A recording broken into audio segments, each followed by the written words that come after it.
We're just waiting for Father Anthony. I'm just gonna check the YouTube anyways, make sure it's working. It's working. Good. It's good we're waiting for him because I need to finish up a piece of toast here because I didn't have much food at the house and I ate a little something, but I'm still hungry. And yeah, let's see here. Where is the tweet now? All right.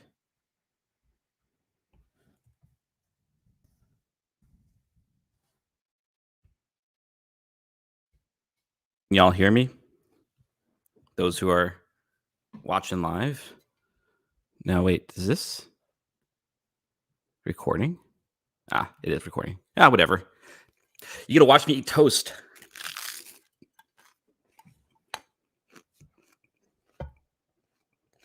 Okay, good.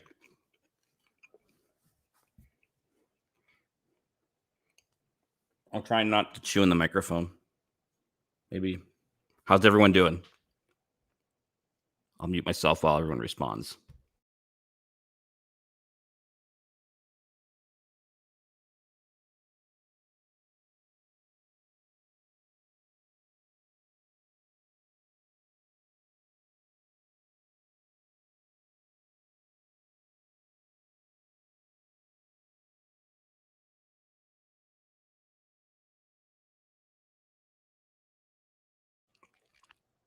Yeah, but you're biased, Riley. I'm just kidding. Of course, your baby's cute. I can't wait to finally meet her one day. Maybe this year. I need to get up to Pittsburgh this year. This is the I have to. This is a non-negotiable. I think this year.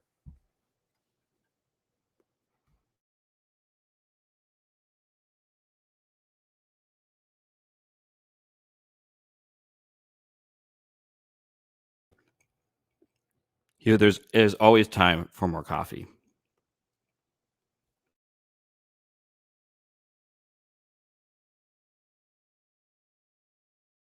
It's been like 2 years, So, well, Father Anthony's coming out here in March. This is the plan. He's going to do my parish mission here in March, so that'll be cool. But I need to get out there too.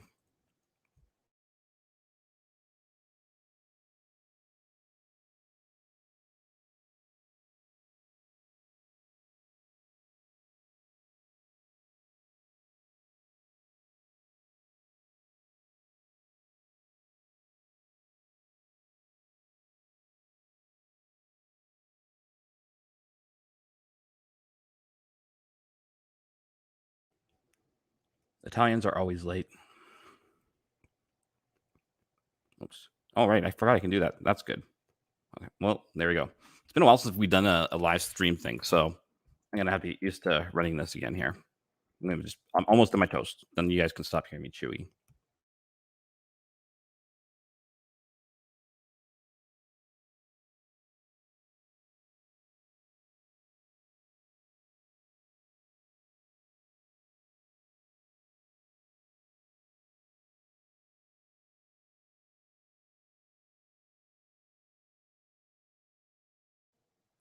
He said he's setting up. So, but that is not a unfair assessment, Marianne. He probably is sleeping. Because he's always sleeping.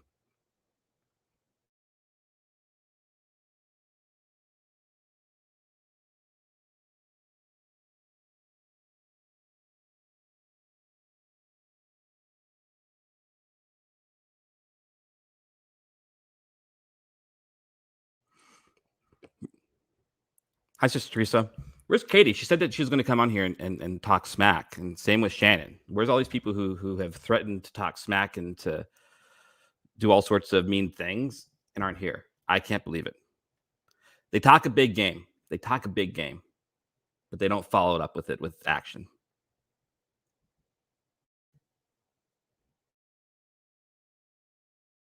Smack. That was the word I was looking for. Listen. Sister Teresa. Or Sister Benedicta. I barely ate today. My brain is on empty because I have no food at the house, but it's too snowy outside to get through. Like the roads are kind of slush right now. It's almost impossible to drive in. So like this is the last bit of my food. Really, I have like 2 more pieces of toast and I got to go. So I'm hoping I can get through the roads later. The main roads are fine. It's the cul-de-sac. The cul-de-sac is the problem. It's just like slushy all over.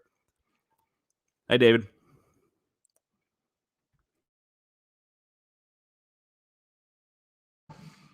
Oh, you're just talking smack. Okay, that's fair. Well, then bring it. Bring the smack. I'm waiting.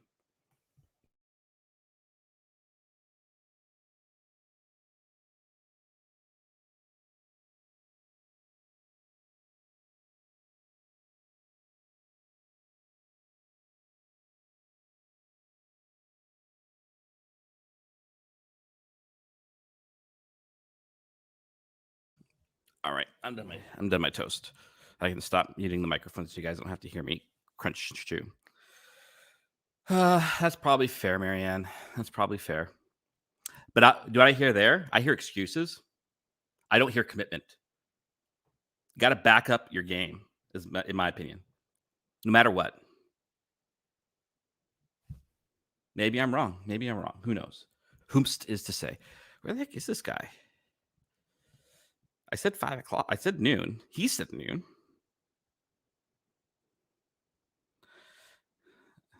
I can't believe this.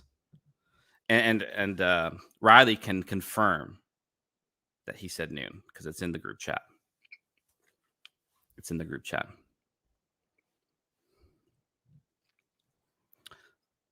I'm a little spicy today. This should be a fun show because of that. I'm a little spicy. A little, not on edge is not the right word. Again, yet the food needs to process. I need more food in my stomach, but punchy. That's the word I'm looking for. I'm a little punchy today. So it should make for fun. You see, you guys are all great people because you all came here on time. You were respectful of the time drop. You were respectful of my announcement. Father Anthony, on the other hand,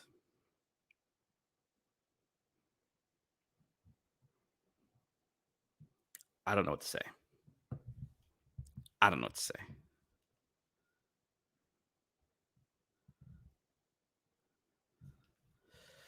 You guys are so quiet though. Like the chat is, I mean, it is a weird time to have a podcast for sure. We did not, this was not planned. This was an idea I had 2 hours ago, and I texted, and I only heard back from Father Anthony an hour ago, and he was like, "Hey, yeah, we could do this." It's noon here, and it's three. He said 3 o'clock Eastern, noon your time. Or sorry, he said 3 o'clock Eastern, noon my time. It is what it is. You guys just have me as a monologue for now. That's it. So it was just like a last minute idea. There will be a kind of online book release party. I got to get back to the email and figure out the exact time and day. So we will put that out there on all the Twitters, get the word out as well about all that. But I just thought, hey, I got a book to shill. I'm a shiller now. I'm here to push product. I move product. But I do it for a good reason. I don't do it for my sake. I could care less the benefit to me. Oh, does it sound like it's doubling up? Is anybody else having that issue that my mic sounds like it's doubling up?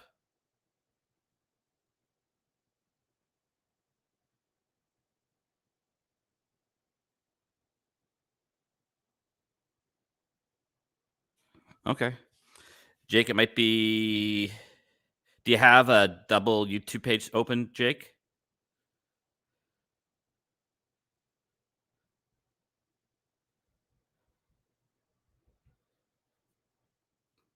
Sometimes you accidentally have like 2 tabs opened, and so it'll sound like a doubling. I noticed that with like Discord pings. I'm like, if I have 2 tabs opened it. Okay. If I have like 2 Discord tabs open and I get a double ping, I get a ping and then I get a ping, you know. I'm reading the book at the moment, and everyone should buy it. Even just this is my thing. Listen, you don't need to buy it to read it. Well, you should read it, but really interesting. It was fine then. Now the sound is echoing. This is so weird that people are having this problem. I'm going to 1 second. Let's. I'm going to open up the YouTube page here and listen. I'm just going to put myself on mute.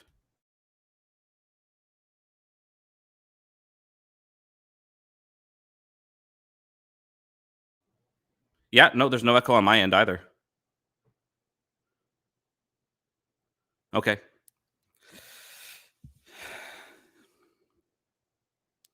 Anyways, I'll talk. No. I gotta save it for the actual show. I mean, we are live right now, technically, I guess, but we gotta hit the record on the Audacity. So, where the heck is this guy?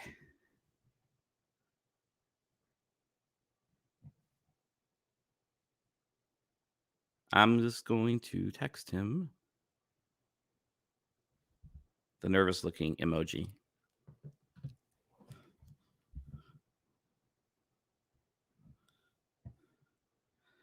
Yes, David.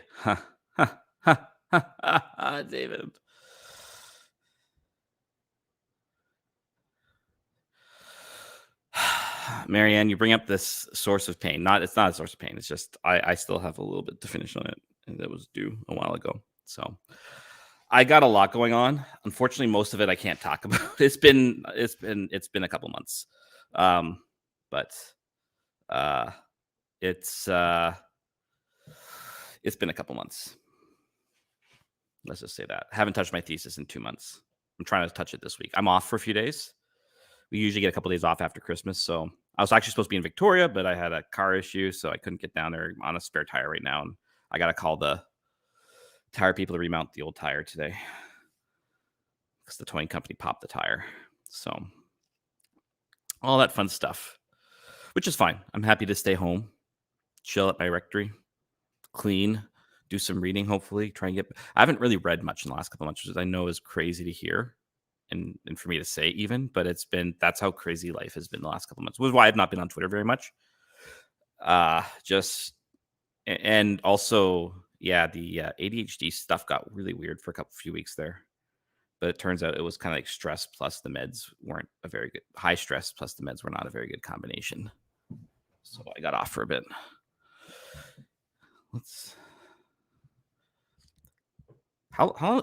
Okay.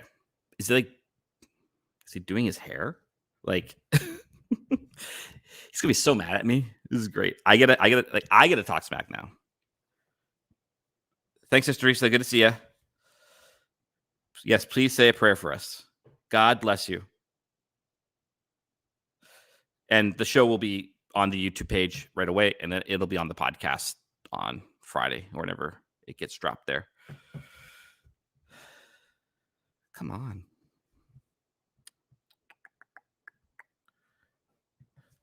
I'm almost certain I sent the link. Let's see. I'm almost certain I sent the link. Yep, I sent him the link.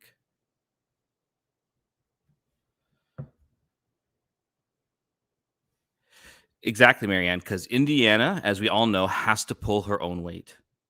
Now, that weight is very little right now, so she only has to do a little. Maybe she has to press the delete key every time Father Anthony talks or something like that. But, again, you guys are in America. In America, you pick yourself up by your own bootstraps. And so I don't care how little you are. You gotta pull your weight. Am I wrong, Riley?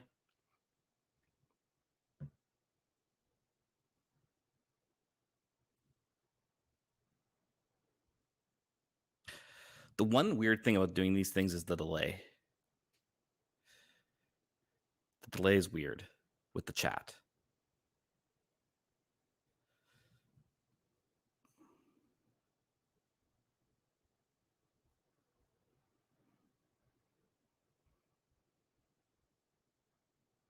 Come on.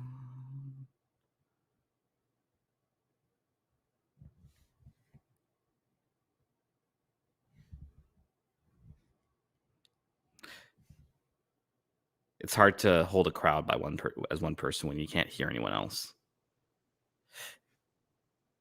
Do it be cool to do one day so I've discovered Twitter Spaces is kind of awesome. It's kind of awesome.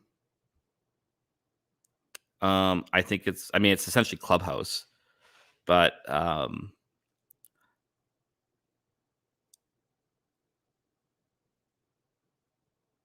the vacation was good, but yes, it got interrupted halfway through. It was good. It was just tough that it kind of all fell apart halfway through. Because the first week I was just exhausted. So But yeah, it would be fun to do a Twitter Spaces one day of Clerically Speaking or something like that. I think that would be a lot of fun. We'd have to create a new Twitter account for Father Anthony or something like that. But Twitter Spaces, I think I've just seen it used so well in different spaces, not just on Catholic Twitter, but in other spaces, which I'll talk about later.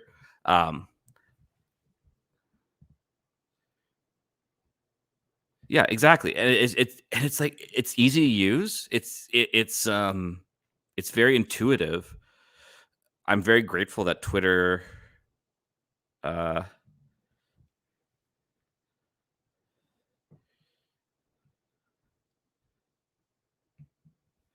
okay, that's right. There you go. Indiana's is a part-time editor. This is true. Well, it's because she's going to be a future daughter of St. Paul, right? So she's got to learn the ropes already. And yeah, stuff like that, or praying the breviary with spaces, right? Or just having a discussion about a problem. Because I think we all know, and we'll get into this a bit later, I guess, but we all know part of the problems with Twitter is its character limit. And so it really, I think, exacerbates heated discussions because the characters are too small. So we enter into a Twitter Spaces, you hear a voice, it becomes something more incarnational. And so you actually backtrack from your easier harshness through a keyboard, for example. So I think it's been a great addition, and I really hope it stays. Oh, private chat. Nothing is working, he says. Oh, weird. Okay, 1 second.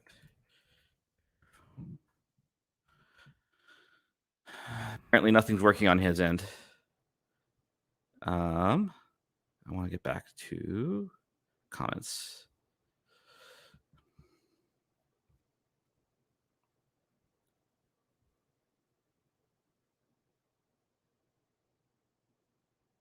So he's having technical issues. This is why there we go. Hey. Oh, I can't hear you, but I can see you.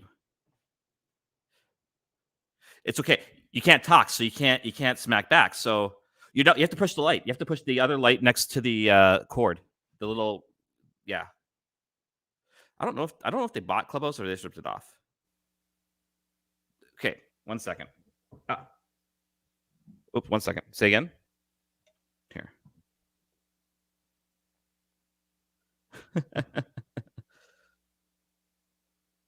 We had this problem last time when I was setting up. Whoops, sorry. I just pushed all the buttons. And do you have the volume up? So you want on the left one on the gain, you want it to max or close to max.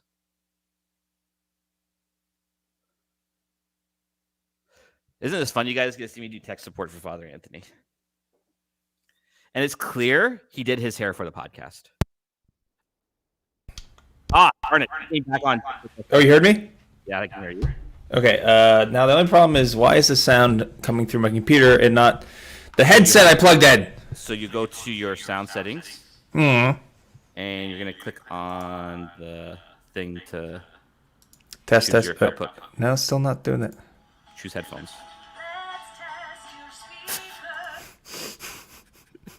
Why? Why is that not working? And it's okay. You're just doing this for a live recording right now. That's all. Yeah. Nothing embarrassing at all. No, I'm not really angry. So, or plug your headphones back out and in again. Wait, did you plug the headphones into the box or into your computer? The box uses different kind of jack. Yeah.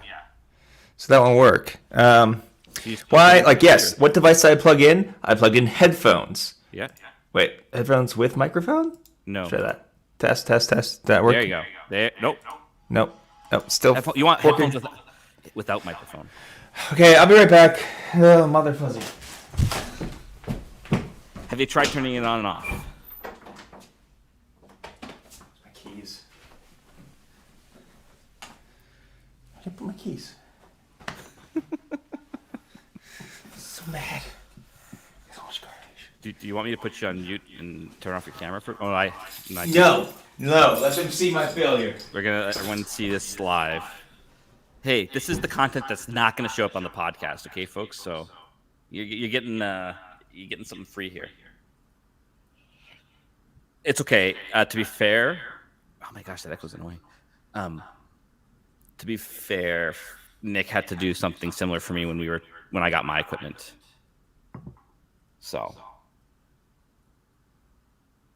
because we're so prepped that we totally try the stuff out beforehand.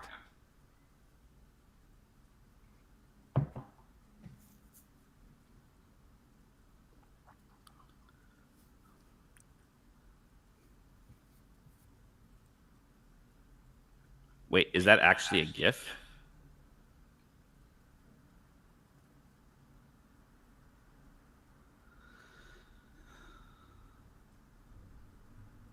Just like anxious to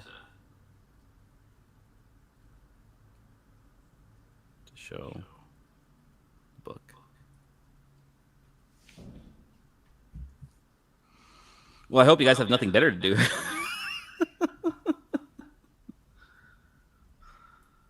Thankfully, this is the only thing I have on schedule today. Listen, I even put my clerics on for you guys because I'm just hanging at home. Not going anywhere, not doing anything. Well, I'm hoping to maybe get some groceries later. I am very out of groceries.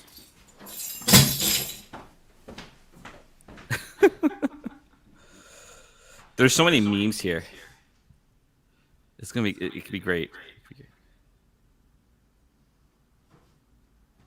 I better not watch them.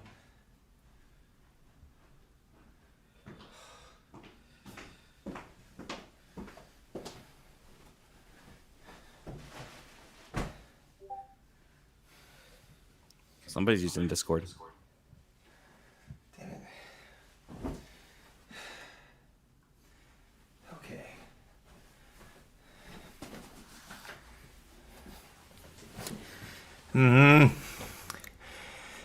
Update. I don't know where my earpods are.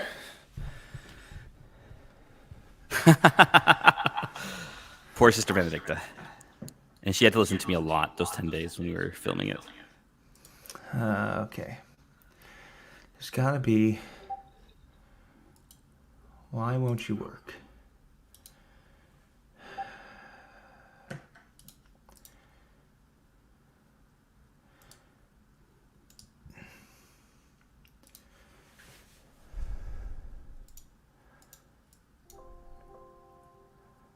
Oh. Wait, no. Testing. Damn it, no. He means darn it, folks. I'm kidding. Discord. Put you.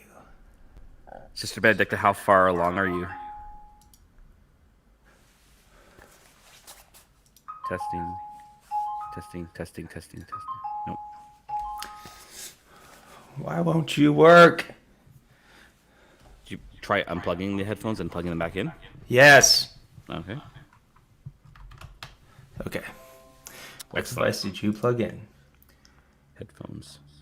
Let's try speaker out because I tried headphones. Oh, yeah, that might... Nope. Nope. I had hope there for a second. It like works for half a second. Maybe it's these particular type of headphones. You see, he's got to have regular headphones like a normal person. These are my gamer headset. Exactly. Normal person. Where would I have put my earpods?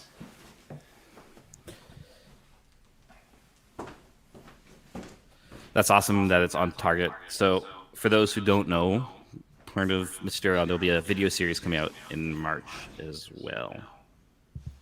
I'm very excited to see it. I mean, so Sister Benedict, you could be editing and listening at the same time, so you can actually listen to me twice at once, really. So you're actually multitasking.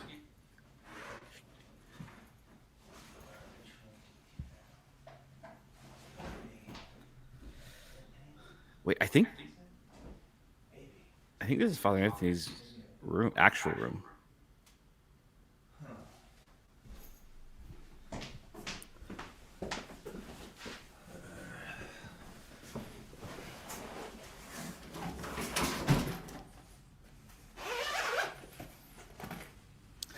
I'm so sorry, Marianne. Yeah, now there's an echo, right? You're having a problem earlier.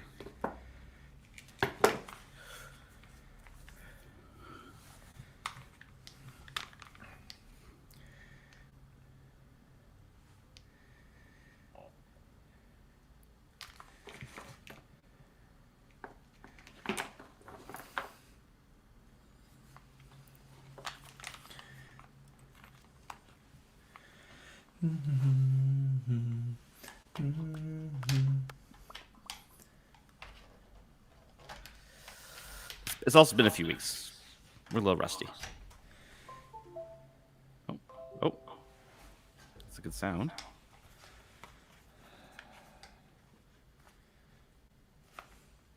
Test.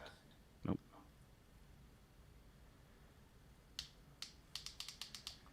Come on.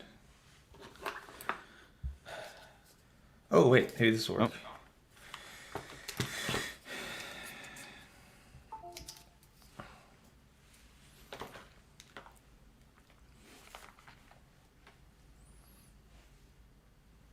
Let's find my things, David.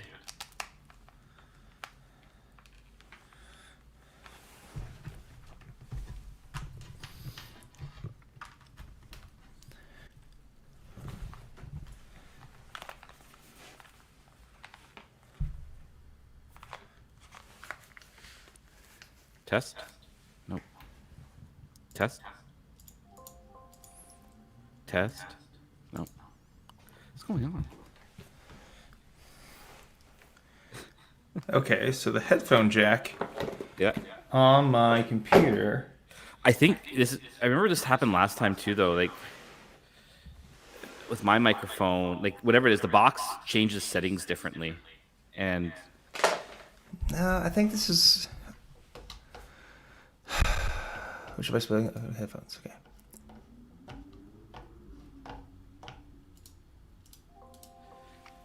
wait, can you choose output in the StreamYard as well? Yeah.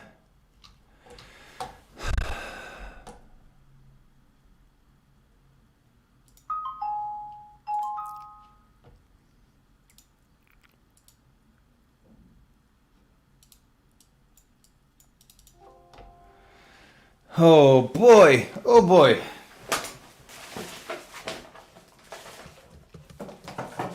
Where's Nick when you need him? Working, doing dad stuff. What a dork.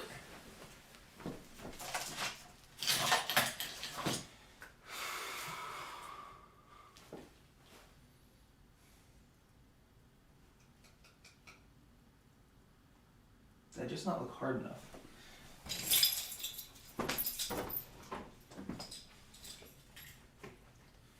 I'm also very tired. I got like 4 hours of sleep last night.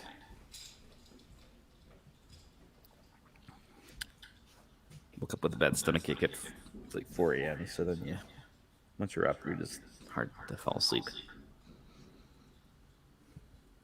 The brain's going, even though you're like, I want to go back to. And then you're like, if you start falling back, I don't know if you guys had this before. Then you're like, it's 7 a.m. I could go back to sleep, but that would probably ruin my day and my sleep patterns. And so you just don't. You just suck it up and drink more caffeine.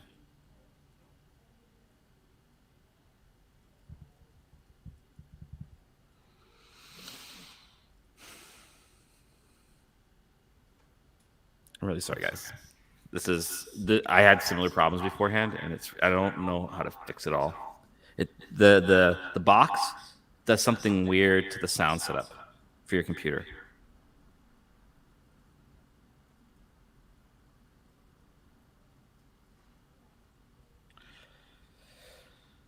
Right? Yes. You're like, it's 8 p.m. I could go to bed. And you're like, no, but if I go to bed at 8, then I'll wake up at 4 again. Well, maybe 5 because you didn't sleep much the night before, but probably not.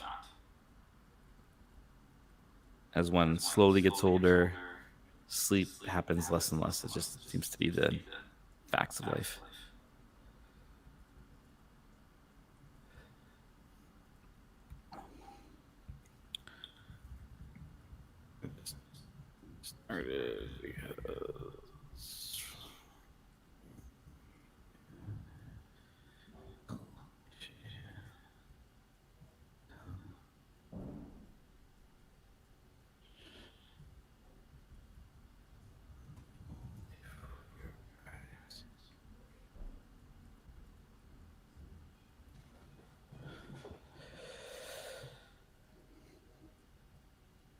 Is everyone getting back to back to normal after the Christmas break. Everyone have a good Christmas break of sorts.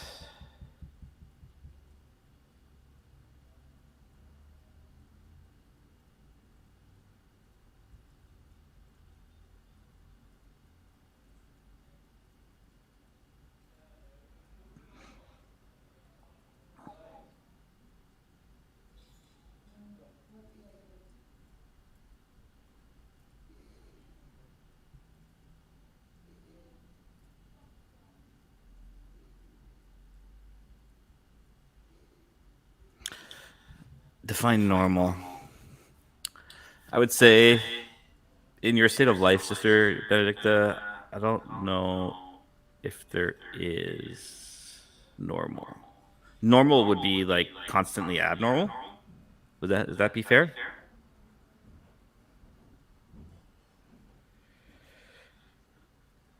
Gotcha.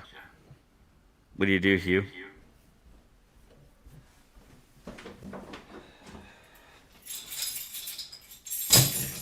Okay. Here's what they have to do, I think. You have to make you charge.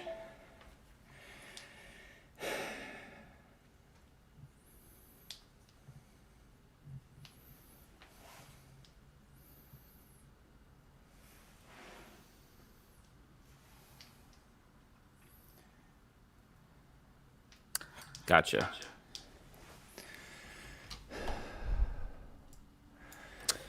But Anthony, yeah, this happened last time when I was like, I don't know if you remember or not, when I was setting up this all up. I was having issues with the headphones as well. It's really weird. I think this is actually my computer, though. I think something messed up. Because I tried using my headphones the other day. Okay. It wasn't working. I just didn't care. So, something in the actual. Gotcha. So. Hugh, what do you do in up here? Sure, yes? What's that? Sorry, go ahead. I have these headphones. Okay. That have Bluetooth, but they're not charged. Because I don't know what the flip I did with my earpods. Okay. So, unless there is some other...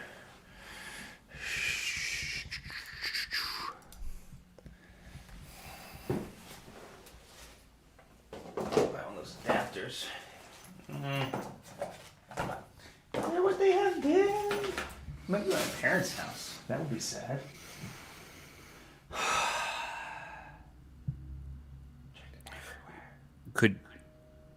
No, I guess if you were to use your phone to record, you'd still need your AirPods. Yes.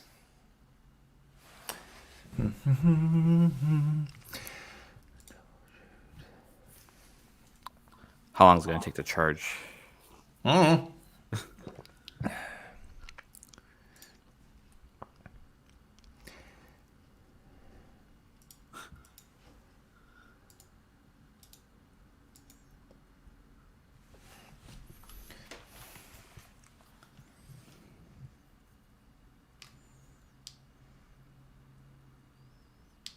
Just need enough juice to get it started. Well, we can just hang for a bit. Yeah, sorry about this, guys.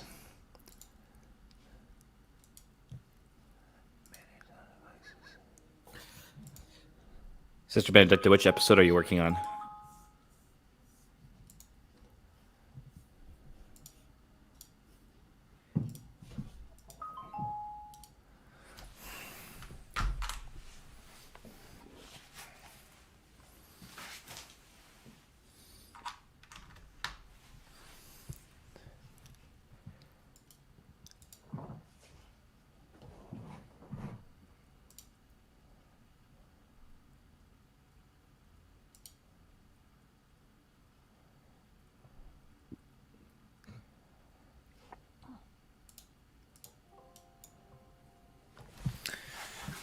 That doesn't make any freaking sense.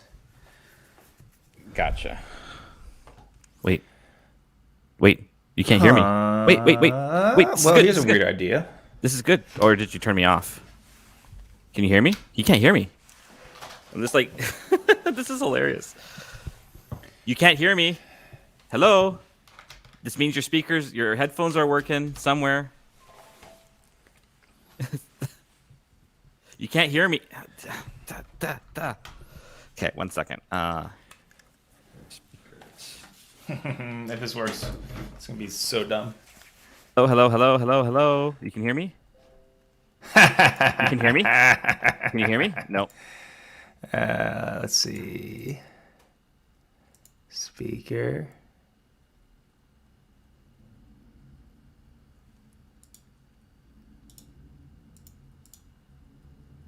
Test. Test. Speak to me, Harrison. Yo.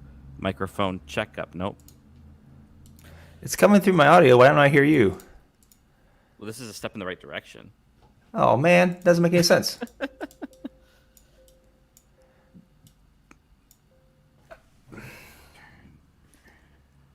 Okay, so now the computer sound's going through here. Good. But why can't I hear you?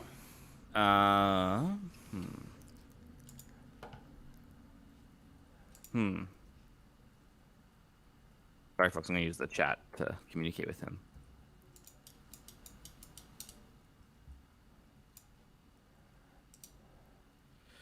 How about this? Let me. Oh. Okay. Back to just me. This is such a train wreck. Oh my gosh. All right. You can hear me? Yes! Yes! Finally, after a half an hour of everyone having to patient, you people are saints. You people are saints. Okay. So I've got my new microphone set up here. And then with my old microphone, the output on it is connected to my headset, but it works. So it's definitely the input jack here on this computer that's busted somehow. Okay, cool. Okay, give me 1 second. Let me give me 1 second to just let people know that we're actually ready to actually go truly and authentically live. All right. Yeah. Phone issue. Okay, so Ready to finally go. Onyx producer. And hang. Test. Oh, that's clipping. So we are recording on the there we go. YouTube already, but I will. I'm gonna. Wow, we got a half hour, 40 minutes of great YouTube content. I know, the poor folks. All right. Test. Make sure I'm not clipping. Amen. Why is that doing that? It's weird. What's your Audacity setting for your recording volume? It is full. Okay. Yeah. And what about, so your far left gain, is that on max? What is yours on? It's on max. Okay. What about the mixer? What's that on? In the middle? The middle one, I don't have. The middle one, I don't have it on anything. Oh, no, sorry. The one that's to the left of monitor. To left, it's like 2/3. 2/3. And then the last one is full on as well. I don't know if that does anything or not, but Well, we sounded fine last time. yeah. I mean, I sound fine, I think, now. Hold on a second. Let me just hear this. Boom, chicka, chicka, boom, chicka, chicka. No, that's way too loud. Let's see. Test. That's clipping.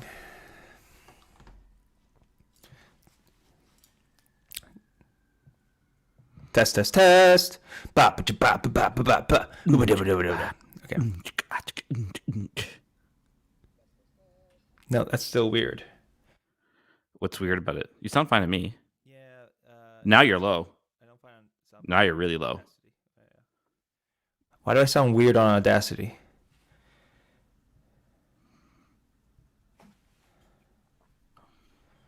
Test. Ba! Ba-da-dum. Do-do-do. Do-do-do-do-do. Okay, let's see. I don't know. That's still clipping.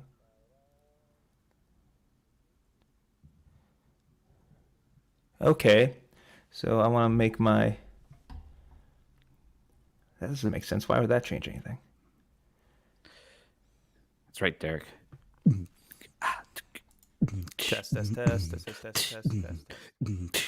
I'm low. Turn up the recording volume. No, that must be. Ba ba ba ba ba.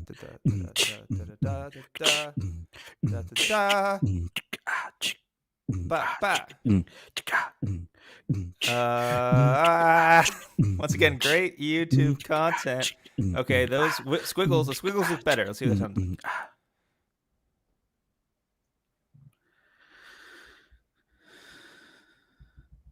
Okay. I think we're. You sound fine to me. Yep, you sound good to me. Yeah. My squiggles are good. I'm gonna stop and start again there though, so that I can save Nick Squiggles. 3 minutes of listening of Squiggles. The squiggles look good. All right. Audacity. Let's say a prayer. Okay. Everyone can pray with us. Are you good to go?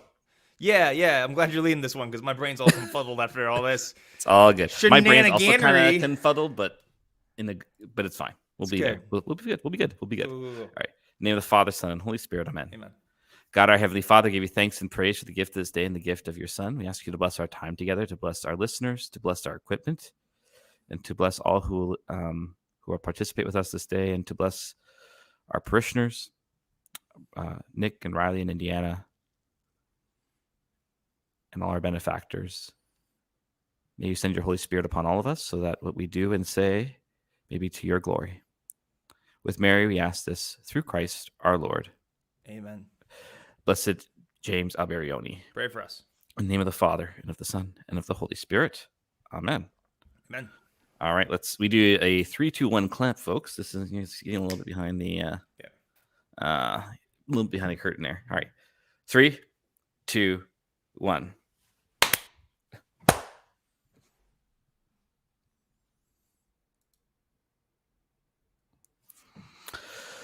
Happy New Year! Happy New Year! And Merry Christmas! And Merry Christmas. All and that Merry good Christmas. stuff. Still on Christmas. Good to see you. It's been a while. We're back. Actually, it's been like a month, really.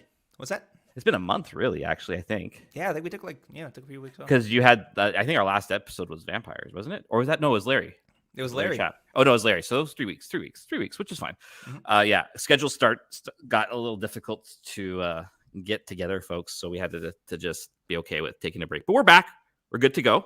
Yeah. I got, so much.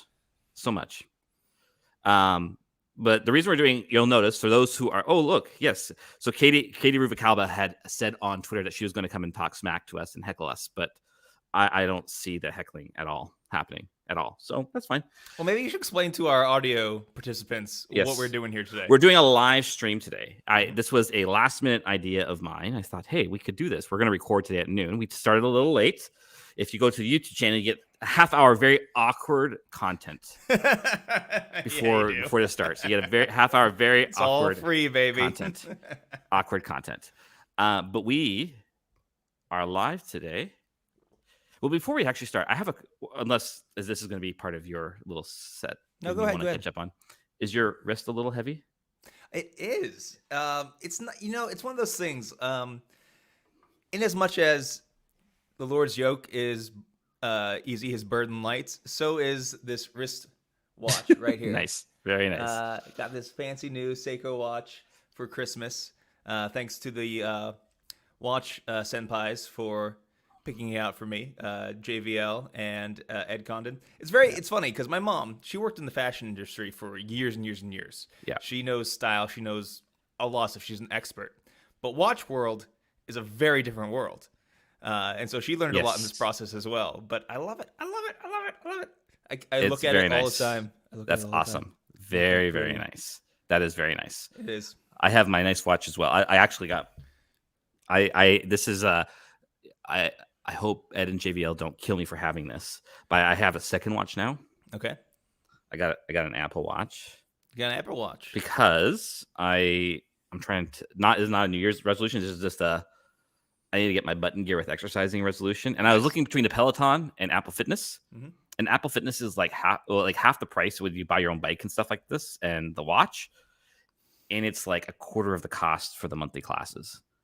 And I was like, I think I can do that. So I bought the watch. I got the 6, which is like they're not making them anymore. It's essentially the same as the 7. Yeah.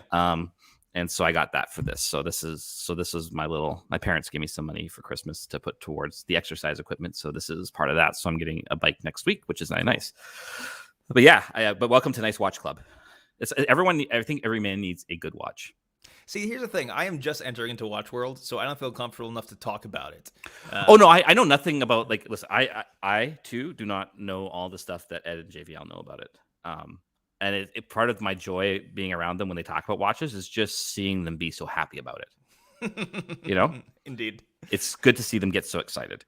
But we're not here to show off watches. No. We're doing a live show because, so for those who know, I had this book that's been talked about a lot. We keep on dropping hints about it for a long time, but then there were delays and everything. Months and months. But look what's finally here. Harrison's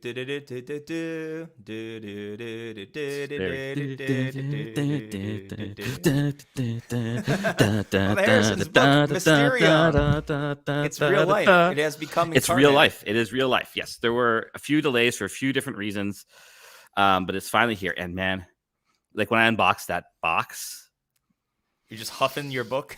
Oh yeah, just huffing that new book smell. That new book smell, man. I still remember when I went to visit the sisters and they took me through their warehouse where all their books were, and I could just smell the glue, and it was like the best thing in the world. That's why the sisters are so joyful all the time. They're just huffing glue. They're huffing glue. Exactly. So yes, it is out, folks. It is out. So this is the book, Mysterion, The Revelatory Power of the Sacramental Worldview. Sister Danielle did the beautiful cover art, and this is what everyone is kind of gushing over, and rightfully so, because she did an amazing job. I'm not going to talk about it too much today. Marianne just said, "Ha! I just stiffed mine." I'm like, "Yeah, right." Yes. And it's amazing. It's amazing. There Sniff is them if you got them. Exactly. So this is the idea for those who don't know, and this is for if you want to see a line, go to around the 47th minute on YouTube. To finally see us go look at it. And so this is what it looks like right here with the cover. You take off the dust jacket though, and then there is an icon. One second. Behind it, an icon of Christ and creation, right, with Mary and her mantle being blue. And I'll do a little thing one time about kind of explaining more of this. Sister Danielle did an amazing job.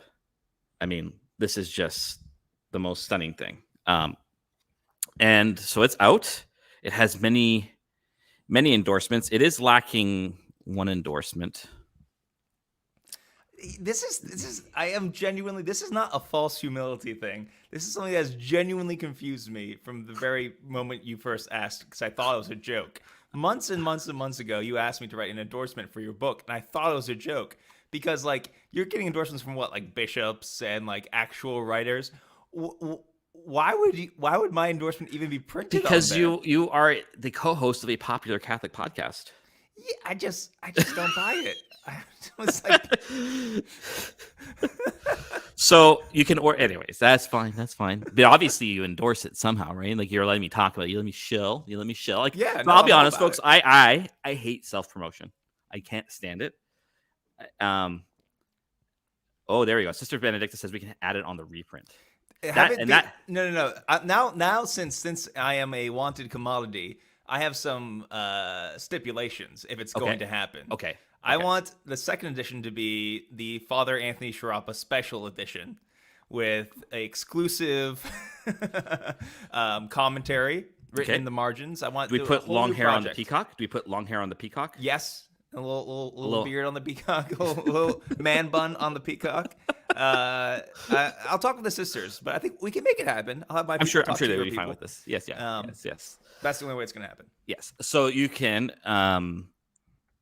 go to. Oh my gosh! Now my brain just went blank on the. You are bad at self-promotion.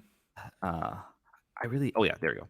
I want to make sure I get the URL right. PaulineStore.com is probably your best place to get it right now for one reason. It seems like it's already, I don't know if it's already sold out on Amazon or they just haven't gotten it in stock yet.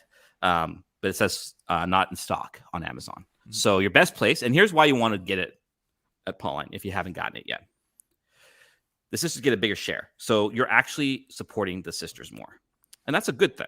You're giving them more money to do their ministry, which they do amazing, beautiful work. And they deserve every ounce of your support as possible. So do yourself a favor and order it. Plus, here's the thing. I've seen their operation. You're going to have sisters packing your book for you with love and care. Mm-hmm. Will Amazon do that for you? No, they won't. The way I see it, you have two choices. You can support the sisters in their mission of evangelization, or you can support a man's midlife crisis of going out into space. Like these are your options. Mm-hmm. What are you going to pick? What are you going to choose? Yeah. Are you going to aim for eternal things, the heavenly things, or just the created heavens? Right. And if the sisters sell enough books, maybe they'll build a rocket ship and go to space. I mean, I'm sure aliens need to be evangelized. There are no aliens. We talked about this. This is true. So, so a couple things. So one is just the idea behind the cover, just so you're aware, is that this is that Sister Danielle really wanted this to be an experience of sacrament. Maybe what we'll do one day for a special episode to talk about this. I can maybe bring her on because I think she would be great to explain all of her art stuff. She's done a great job with this. Sorry. So that the idea is that you take off the veil to see the reality, just like a sacrament, right? And so Mysterion is all about rediscovering the Catholic worldview. So this notion of the sacramental nature of the Catholic worldview. So like, what does it mean? What does sacrament mean? How it's not just something that we reduce to the 7 sacraments. And I think you'll find in here a lot of stuff that we've talked about on the podcast to some extent, but you'll also see other things that we haven't. So part 1 talks about what is the sacramental worldview. We talk about the notion of mystery. You'll find out what this word mysterion means. I mean, look at even at the spine. Like, isn't that just like, it's really well done. It's so well done. Like, this is amazing. Next chapter, we talk about participation in the life of Christ. My favorite chapter. Now, this is the cool thing. So I don't know if this is a great gift to give as a pastor per se, but to some of my staff, this was part of their Christmas gift. Oh, sure. As I gave them a copy. Yeah. Because it's not cheap in Canada, man. With the exchange rate, it's like $32.50. Wow. So I thought, and it's again, gorgeous book.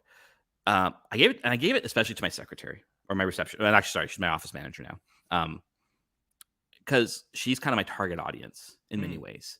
Someone who loves the faith, who knows it reasonably well, but doesn't have, a theological education or anything like this. And I asked her how, and she said first she loved, this is the next chapter on modernism, which you may remember from our early episodes, which we talk about. Mm-hmm, mm-hmm. She's been finding it very helpful. And she said that the book has already given her answers to questions she realized she had, but never was able to give word to. Yeah. And then she also found that it's helping her understand the deeper aspects of the faith, and I said, are you understanding it? And she goes, there are some parts I have to reread. I said, well, that's fine. I mean, it's stretching you. She goes, exactly. That's fine with it. But she said, I've been really enjoying it. So if you're wondering, what kind of person is this for? This is for someone who I would say loves their faith, or maybe it's for the Protestant who's trying to understand why Catholics are the way they are, for example, right? Or you're trying to find out more about your faith. So you're going to find it's some ways, for me, this book is really the encapsulation of how I approach my life, the Christian life, the Catholic life, etc. So that's part 1. Part 2 looks at the sacramental worldview itself, so what is the church and who is Mary? And then we look at living out the sacramental worldview through the liturgy, the Mass, Christian prayer, discipleship, and then a little bit of a conclusion where I don't mention the tradening, but the tradening is definitely inspiring some of the content there. So, so I'm going to promote this a little bit, obviously, because again, I'm doing this for the sisters. Oh, we're going to be shilling it for the next year. Bit. It's going to be the year of Mysterion. That's right. You guys are going to be so tired of mystery because you're going to have figured mystery out. Impossible to be tired of mystery. So we're going to be putting on a little contest. Oh, right. I think, yes, you did agree to this, right? I did agree to this. Okay, good. Okay, I wasn't sure. I forgot that we were doing it, but yes. Yes. And we're going to put this out on Twitter and stuff too. For anybody who orders a copy, let me rephrase this. No, we're going to offer as a competition win, but we have to, I'm going to figure out the details. So pay attention to Twitter, okay, please, because I realized I didn't figure out all the details. But as a prize, you're going to get a signed copy of Mysterion. Mm-hmm. You're going to also get a kind of half-hour-ish hangout with the whole Zoom hangout with the whole Clerically Speaking team. Yeah. Did we get producer Indiana to sign on to this? Her mom signed on for her, I think. Okay, I'm pretty sure. Good. I'm almost sure. Yeah. So then to do this, yes, pay attention to Twitter. Pay attention to the Clerical Pod account. Pay attention to mine. More details will come out tomorrow. But this will be the grand prize. And the idea is just to help get the promotion, get the idea out there. So if you already have a copy, great. Might be able to win a copy that you can then give, or I'll sign the copy for you. Obviously, give it a little note in there and everything, and then the copy you bought, you can give away to someone else that you might know and love and appreciate. This is a great book to buy, to give away to people, obviously. And again, and also coming in the future in March, we're going to be having a video series coming out as well. So I'm very excited. I am not as prepared because the release date happened a bit quicker than I was expecting. Actually, we were originally planning a bit later, so this is all like happening a little bit faster. So I'm trying to catch up on things. So I will have the final details of the content. That's what you're going to win. Where you're going to try and help us promote it through Twitter, social media, etc. And then we'll find all the winners, and then we'll pick a winner there to come and hang out with us on Zoom one night, just to hang out and chill. So yeah. So with all that, welcome to Clerically Speaking. I'm Father Harrison. I'm Father Anthony. And you may have noticed the background's a little different. I'm not going to give you guys a tour, but I am in my real room. I have now a sitting room. I have a bathroom and a bedroom. After months and months, we're finally all moved in, happy to go. And it is delightful. I will show you one thing. So this is something I bought when I was in seminary. And 1 second, it's over here. Here we go. Here we go. So I've got these 3-foot tall statues of Our Lady. She says hello to everybody. And then over here. Here's Jesus. He gives you all a blessing. He gives you a high five. He does a high five. He's like, hello. So it's just nice to have all my icons and my stuff and everything. And while I'm very happy about all that, I'm also very upset about something, Harrison. Okay. So this is in no way to disparage any gift givers, because we've been given so many gifts at the parish, cookies, chocolates, presents, all these things. Very wonderful. But this is more of a problem I have with a particular supplier of chocolates. So I have here this big box of chocolates. It's actually not for me. It's for all the priests, but I took it into my room. Mm-hmm. Don't tell them, okay? Okay. And I've always had a problem with these boxes of chocolates. Why? Because there's various kinds. And you know what I don't like? I don't like surprises, Father Harrison. There's no guide. In a lot of them, there are no guides, right? Now, the reason why I don't like this is because life is full of unpleasant surprises. Mm-hmm. And the most unpleasant kind of surprise is when you are expecting one thing and you get something different. Especially in taste. Right? The worst, okay? And there's too much going on in my life. When I eat a piece of chocolate, I want it to be comforting, known, just a moment of joy, however small in my life. Now, most chocolatiers, if they're good, they'll put like a mirrored image on the inside of the box to show you very easily what you're going to get, right? Mm-hmm. I opened the box. There was none. But there was this thing. Where did it go? Oh, yes. A guidebook. Yeah. Yes, but it's not a guidebook to this particular box of chocolates. Okay. It's a guidebook to all of their chocolates. Yeah. I feel like this is a terrible idea. I've seen this all the time. This is a terrible idea because you know what? Listen, square is always caramel. Okay. No. No, it's not that. Yeah. They make them. No. This is my time. My time. Okay. So we got the box of assorted creams. Delightful. I particularly like an orange cream. I feel like orange is a underused flavor in desserts. So I was able to find that. But the problem with this is that I have seen all the boxes of chocolates that I didn't receive.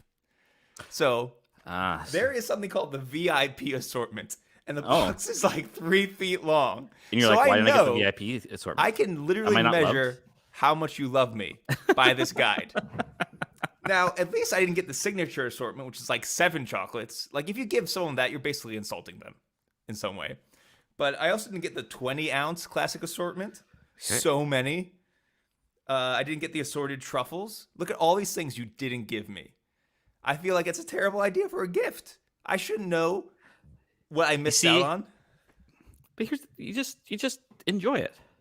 No, I'm not going to Yes. enjoy it. You Yes, know why? absolutely. Because there's something called the VIP assortment.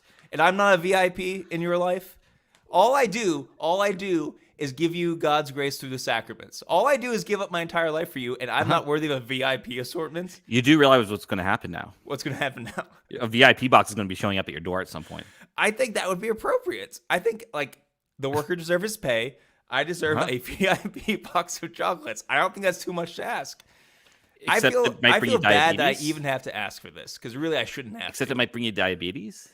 It, So can we talk about this in general though, like around this Yes. stuff? Because like, I mean, listen, I get it. Look, God bless everyone. Everyone's always like looking out for priests and stuff like this. May I make a humble suggestion, folks? Less chocolate and baking. I mean, for I don't me, know. I agree with that. Yes, I know it's a tough one. Like, it's just there's so much of it. I can't eat it all. I can't See, eat it it doesn't all. bother me because we've got a big staff. We pass stuff out. I know. I've See, grown- I only have one staff right now, so I can't. It's hard to, and she gets baking too. So, you know, I mean, I'm doing my best. I freeze it, but I forget about it once it's in the freezer. Unfortunately, the earlier you get it to me, the more chance I'm going to eat it. But It's just- my I point don't, is we don't need diabetes. Yeah, I mean that would be unfortunate. Bad. But my point isn't that I got this box of chocolates. It's that I know what I didn't get. This is the problem. Now I know I'm not a VIP, and that's just crushing to me. You will always be a VIP in my heart. Thank you. Where's my chocolate? What if the real chocolate is the Actions. friends we made along the way? No, it's not. Real chocolate's real chocolate. I don't need more friends. I need more chocolates. I will take you to all the Canadian chocolate outlets when you come here in March. Probably all maple flavored. I don't want to go there. No, there's all sorts of stuff, dude. There's some good chocolate. Like goose flavored chocolates, or moose. Moose, Moose meat Yes. chocolates, I assume. I don't know. Moosin. I don't know. Moosin. I don't know. That's all I got, Harrison. That's all you got. I'm angry about chocolate. Yes. See, unfortunately, Ed is yeah, the chatting's hard. Ed did pop in later, asking. I think he was hoping this was going to be watch talk, but I'm like, you're too late, man. You're too Yeah, late. we had a little bit Anyways, of watch talk. Just a all little right, we did. All right, let's. We're gonna skip all the extra segments. We do have the new. Wait, we have this new hotline thingy. bit. Yeah, I want to do it. Oh, do you have something ready to go? I mean, I don't have any. I did not get time to listen to the messages. Okay. So this is not going to be great for our We live are stream people. so prepared, folks. This is amazing. No, I'm Listen, prepared the for content after this is going to be really good. I promise. I've got Never to. We got to get apologize discussion. for your content. That's what chumps do. Never apologize in general. It shows weakness. Anyway. So, We have a new segment. Okay, we got a new segment. We have a hotline now. That's Isn't right. that exciting? Yes. So tell the people what the hotline's for and how you can reach it. I will do that in a second. This will be edited out in the podcast, folks. Better be. Nick's gonna have to do a lot of work this time. Yes. Well, it's been a few weeks. He's been on a break. He deserves some extra work. It's usually not like this. We're a little rusty. But you see, also I'm Canadian. It's my nature to apologize. I know. I'm American. I never apologize. Okay. Exactly. All right. So, guys, we have this new segment because we're kind of done with the sumo for now. Maybe forever. Who knows? But we still want to get your input and answer your questions and stuff. And this is a fun way to do it. You can call 412-912-7995. That's 412-912-7995. Producer Nick has promised a jingle that he's going to figure out. I don't know if he has it ready by this episode, but you can do it, and you can leave us guys a message. And this is going to sound much better on the podcast than it will on the live stream. And then isn't it like pastoral emergency or something like that? It's called pastoral emergency. No, theological emergency. Theological emergency, right? Because everyone has emergencies of a theological Yes. nature. They occur Yes. on a daily basis, hourly Yes. basis, really. Yes. And you need to call us with your emergency because we're the experts in all things How do theological. the two natures interact with each other? You give Yeah. us a call. Exactly. We're What like if you get Ghostbusters, abducted? except for theology. You get abducted, and the only way to leave, your captors ask you, what are the spirations of the Holy Spirit? And you're like, I don't know that. Do I get to phone a friend? And they're like, yeah, sure. And then you call us. And then a week later, I'm sorry you have to be a week in captivity, but a week later, you become free because of us. Beautiful, right? All right. So I'm going to play this. This is Theological Emergency number 1. Hello, Father Harrison and Father Anthony. This is Abraham. I was calling to ask, over the last year or so, I've kind of curated a selection of Catholic podcasts that I'm finding I'm quite attached to. And I think it comes from seeking a community of people who want to live out their faith in a more real and deep way. And I'm wondering your advice on how to find people like that in my actual physical community, because obviously an unhealthy attachment to internet people and not in real life is no good. Any thoughts would be appreciated. God bless. Thank you. All right, Abraham, we have a question about how do you find real-life Catholic friends? It's nice to have online Catholic friends. After all, some of our online Catholic friends are joining us right now. Hello, That's online right. Catholic friends. Delightful. It's all very Good to good. see everyone. But that's not enough to be a fulfilled Christian human being. And producer Nick has joined us. He says, "Sup, nerds? What's up, dork?"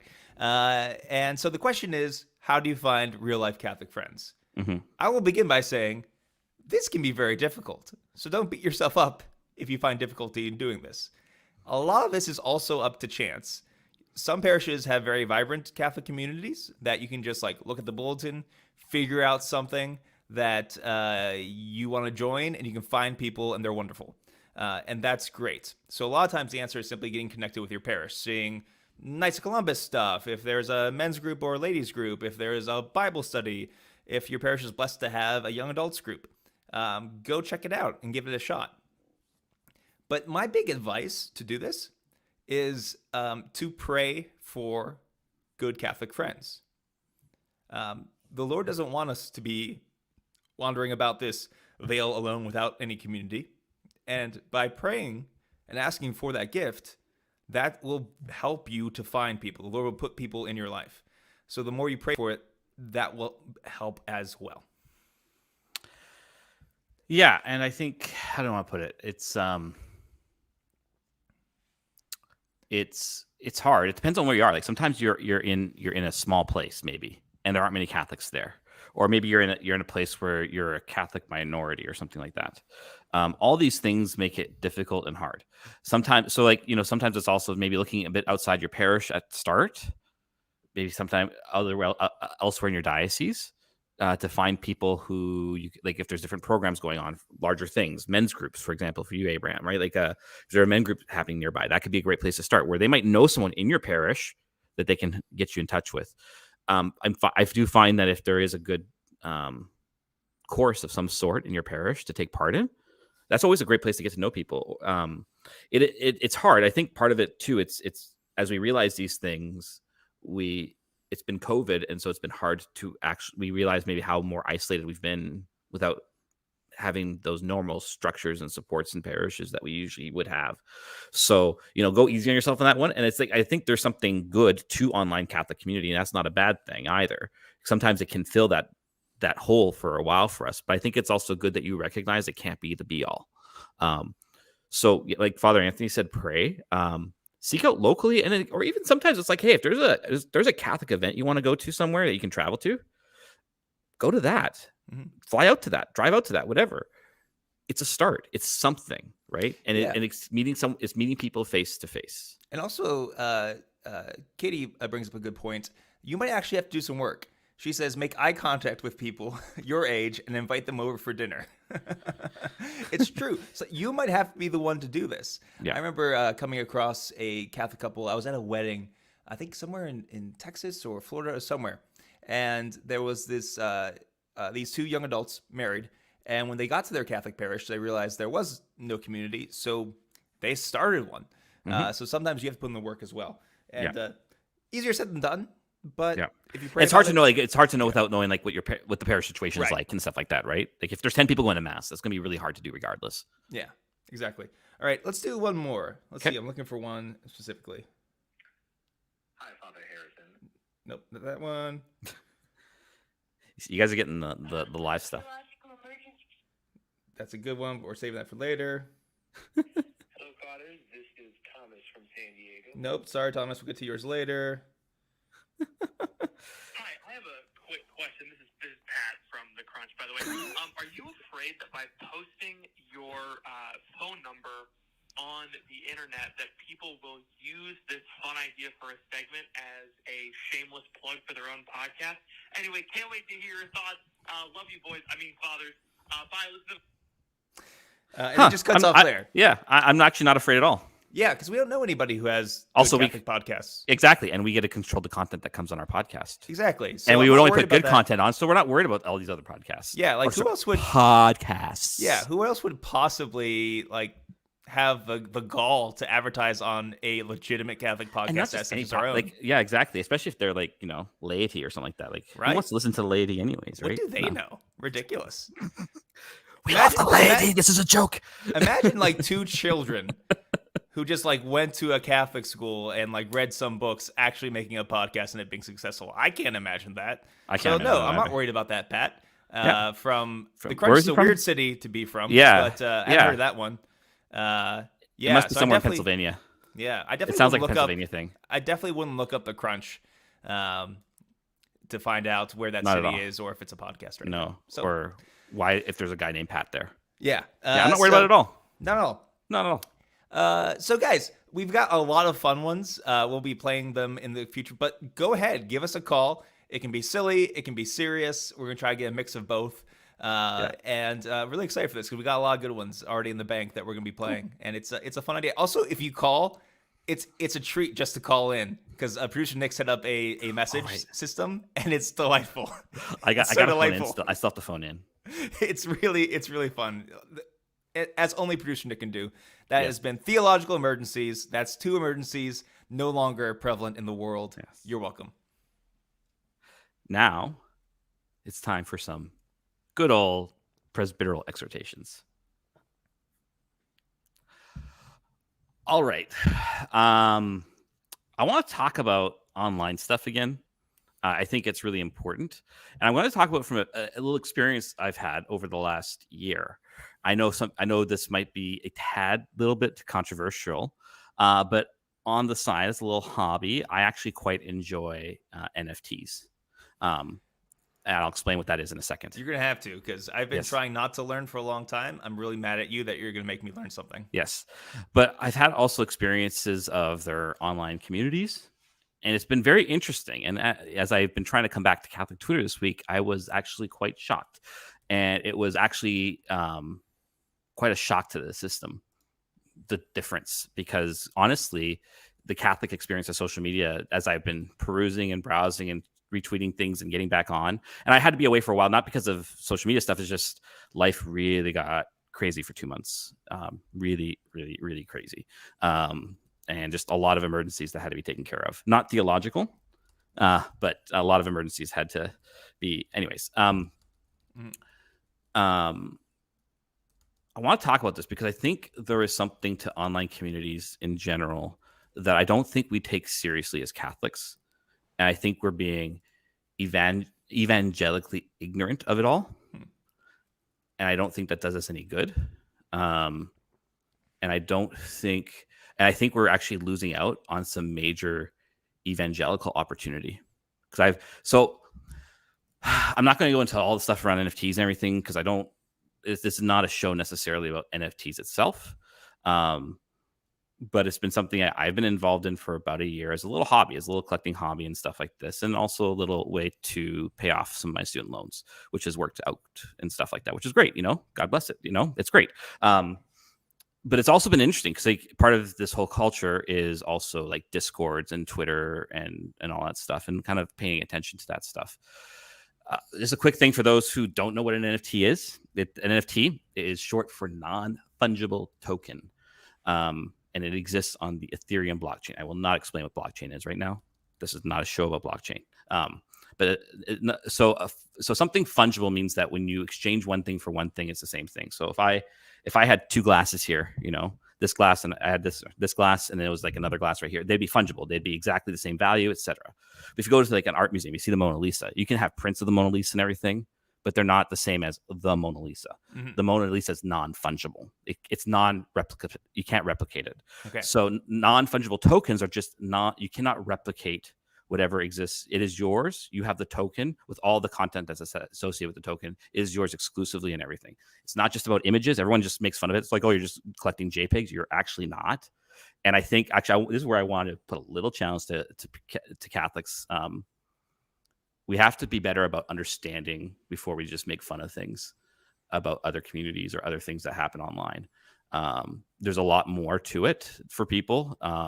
And a lot of it doesn't exist. The NFT becomes a gateway of access to things like online communities, social benefits, events, parties, all sorts of things. So let me try to boil that down. So yes, thank you. On the internet, there are internet things. Yes. And as we know, it's very easy to steal things on the internet. It's taking correct. screenshots, copying Yes. things. Okay. So an NFT is a thing on the internet, and by the power of science, it's a thing that can't be copied. It's actually a unique thing on the internet, and That's right. therefore it can have more value than other things that can be copied It's, on the it's internet. and it's publicly verifiable, right, through the blockchain. So blockchain is something that's public. Everybody can see all the transactions that happen everywhere all the time. And so is this all perfect? No, this is all very new technology. Yes, there have been opportunities in the past, especially for cryptocurrency and stuff like that, to be used for nefarious purposes and stuff like this, right? But for me, what has been very interesting, and this is where the reason I kind of stuck around with it as a hobby was it was actually becoming very pastorally interesting to me. No one, I mostly hovered. I didn't engage too much in conversations and stuff like this. But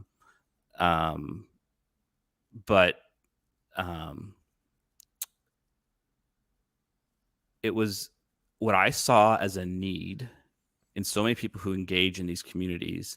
The church offers, and we are nowhere near to offering it to people. Now, so these communities, so what happens is often around different projects, communities form, Discords form. Discord is the thing that everyone uses for it. And I was quite amazed to see how much these online communities became a source of hope, peace, and friendship for people. I was it's actually quite, is it perfect all the time? No, there are jerks online too. There are trolls in this space as well, right? There are hackers out there who are trying to steal. Like there's a dark side to that stuff too, just as there is everywhere. But overall, my experience of how the NFT communities form themselves was incredibly positive. I found it so interesting, this desire for community in all of them. When you enter into the NFT world, the number one thing people care about is, what's the community like? Can I create relationships with people? Can I create friendship? Can I find a place that I can be myself, that I can be honest with people, that I can be vulnerable, that I can speak about the problems that are going on in my life, and I won't be judged or kicked out or trolled or being ratioed or whatever. So can we concretize this a little bit? Sorry. So what NFT world were you involved in?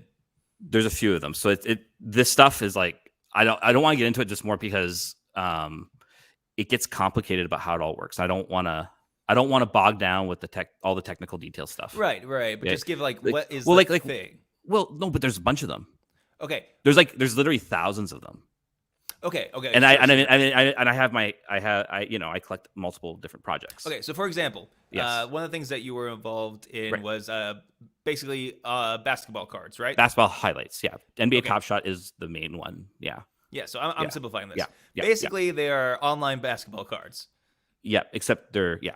Yes, Yes. they're online sort of, yes, sort of, again, but they're also more than that too. Okay. Anyways, but I don't, online yes. It's basketball collectible card things, okay? sort of. That's what we're going with because that's all that matters for this. Yeah, but you see, this is the problem though. It's more than that too, though. It really is. No, it really is. It's like, I think I don't want to get into the whole. I'm trying to, because I think for me the question is more around community. I want to.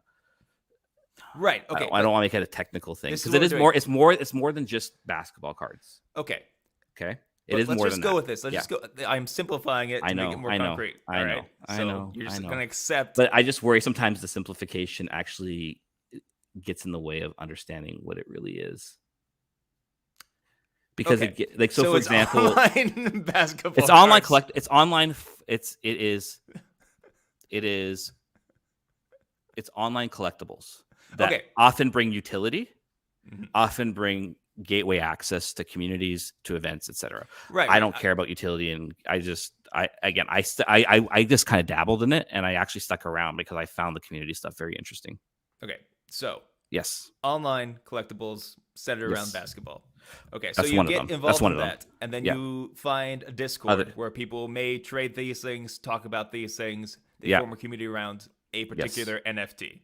That's correct. Yeah. Okay, that's why And I then- want to get yes, something like okay. concrete, because when you're just Okay. saying NFTs and this, it makes it Okay, like so. that's fair. And I have to remember, it's like this is like it's so natural to me now. It You're just makes sense, right?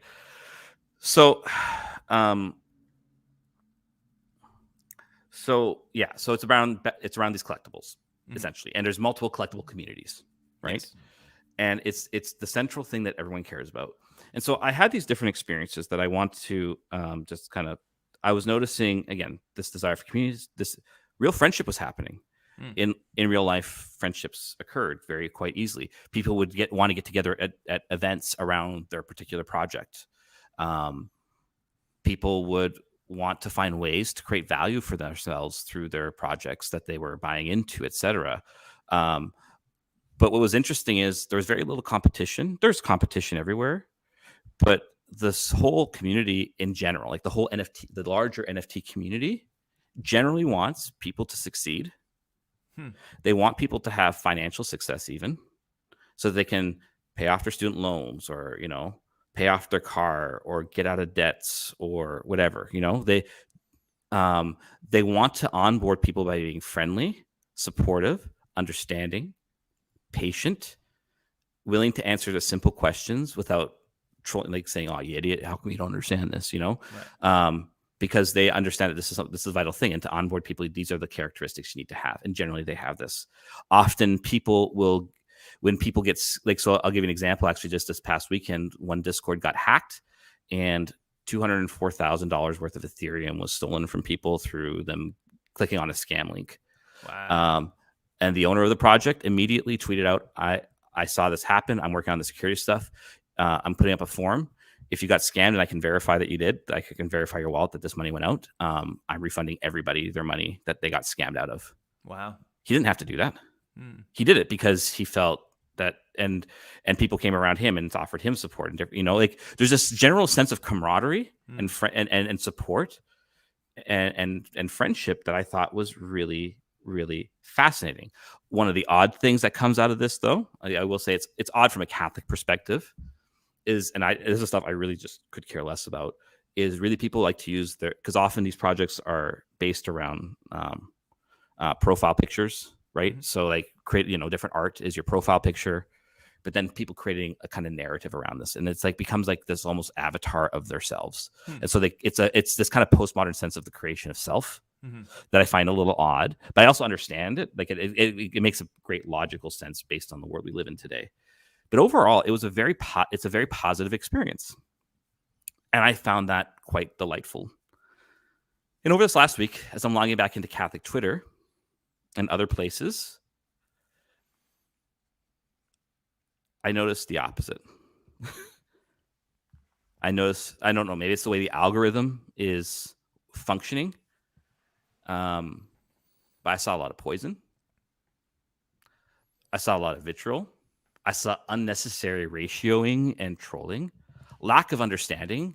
Even if you don't agree with something that someone tweeted, we also all know tweets are not a way to engage with delicate issues. And even if people are being a certain way online, or they're struggling with something online, sending a quick retort is not the way to do that in charity. In short, it was really shocking. It was night and day for me. The NFT community is something attractive, fun, creating a place for friendship and relationship that people want online. Yes, but that's another question, obviously. But what are we doing as Catholics online? Often, and not just through Twitter, through YouTube,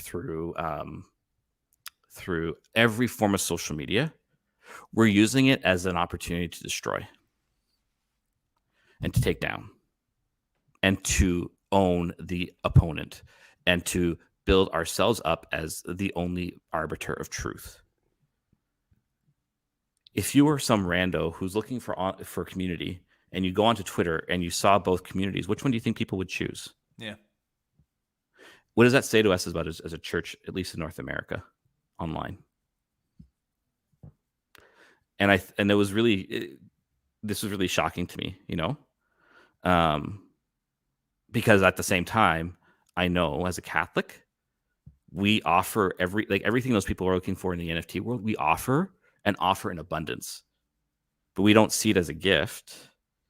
We don't see community as a gift. We don't take, and this is the other thing, we don't take the internet as actually real. And that is, I think, one of the bigger problems. So again, shifting back and forth here a bit, NFT people, they almost live almost all online. And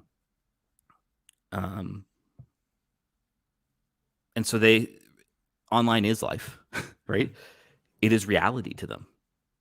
And it is actually, and here's the thing, we have to stop thinking like it's not real life. Yes, it is. It's part of reality. It's part of creation. And so we need to, I think we also need to develop a theology of the internet, essentially, that says like the internet's a real place. Pope Benedict calls it the digital continent, right? The new agora, right? He calls it a place for the culture of diaconia. He calls it a place. He calls it a digital continent. So this is part of reality. But if we are doing this, I think to me, those two attitudes tell me that the person who can get snippy and angry and so on and so forth online, and again, we all fall into it too. Like this is just part of life. I think I found this tendency more amongst Catholics in this regard is because I don't think we've actually taken the internet seriously enough. While for these online communities, they tend to see the internet's it's a real place. I have real interactions with people. I have real relationships with people. I'm closer to some people on the internet than I am to people in who are in front of me. Again, we also talk about the incarnational element and being face to face, but that's a whole other thing. But I think that's actually part of the big problem is that we don't take the internet seriously enough. And actually, I think we're ignoring, so I was looking at it earlier, the last 5 World Days of Communication, every single one had to do with online life by Pope Benedict. Every single one. As the opportune place for evangelization. Are we doing that? Yeah. So yeah. Sorry, I'm monologuing here a bit, but some of the people in our comments are making some points that I think I kind of agree with. I think part of this is a forum issue. That Twitter has something that Discord groups don't have. 2 things. One, Twitter is too big to be a community. It is impossible to have a community on Twitter. Communities have size limitations. This has always been how the churches understand things as well. Well, mostly, I'll say dioceses are too big to be a community very often. They shouldn't be that way. But when you have a group that is that large, it makes it you become disassociated with individuals. Yeah. Okay, so there's part of that. The other thing that Twitter doesn't have that different Discord communities have is investment. Right. It's very easy to jump on Twitter, make an account, and do whatever you want. Right. Okay. It's much more difficult to do that in different Discord channels. For example, I've talked about this a lot, but my clan on Destiny 2, we have this Discord channel. Now, I joined this clan because to play this video game, I needed people to help me. You couldn't do it by yourself, some of the activities. So that was the reason why I did. Pick the Catholic one. And the community you're talking about, it becomes so much more than that. Yeah. So we're based around this one video game, and that's kind of the reason why we're there. But also it's become places for theological discussion, for fraternal correction, and there have been a lot of arguments there too, but working them out and holding those things in tension. I have met people in real life because of this. Made friends because of this. Now we're doing that very intentionally because we're Catholics and we have some understanding of this, right? But it has 2 things. It has investment in this small group, and it is a smaller group. I think part of the whole problem with Twitter is that it's too big and there's no investment. And very often we're painting. Yeah.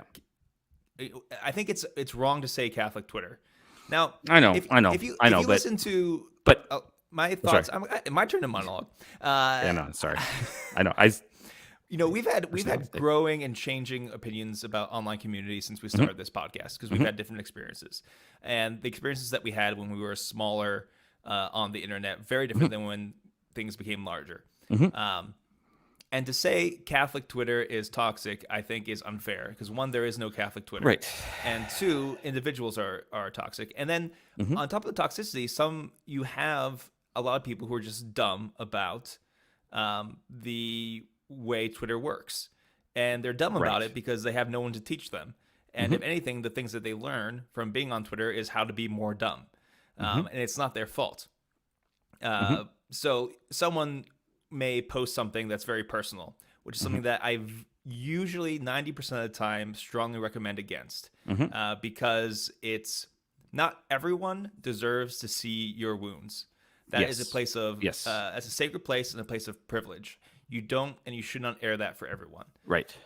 And this is not to like blame those people because very often, like we said, there are people who are lacking community, don't know what else to do, have found good connections through various forums, right? It's not to blame them, but it's a very dangerous thing to do. And also, that doesn't excuse anyone for tearing into those people, right? That's still terrible to do. But then you have people who have no investment, who have no commitment, and are living in this, like their entire purpose on Twitter is just to build themselves up. It's not about community. Right. Because I don't think you can have real community on Twitter. I think you can make some friends and you can have people you talk to more and more, but because it is so open, because there's no exclusivity, I don't think there can be community. Okay.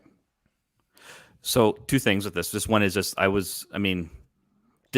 interesting. Actually, the Discords are not small. Like some of these community, like some of them have 20,000, some of them have 250,000 people. Okay. Like these are small. These are big communities there. And then Twitter, but it's even the experience on Twitter there is different than it is on amongst, I don't know. Again, maybe it could be the way the algorithms push stuff onto your timeline sometimes, right? So we have to keep that in mind that for X amount of content, the algorithms push stuff out more because it's going to get more clicks and it's going to get more ad sales and stuff like that, right? So,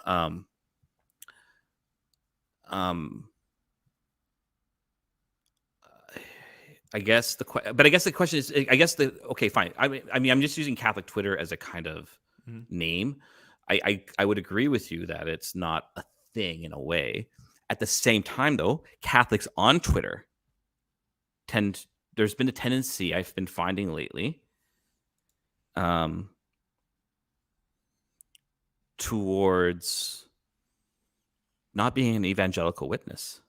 Oh yeah, no, I agree with that.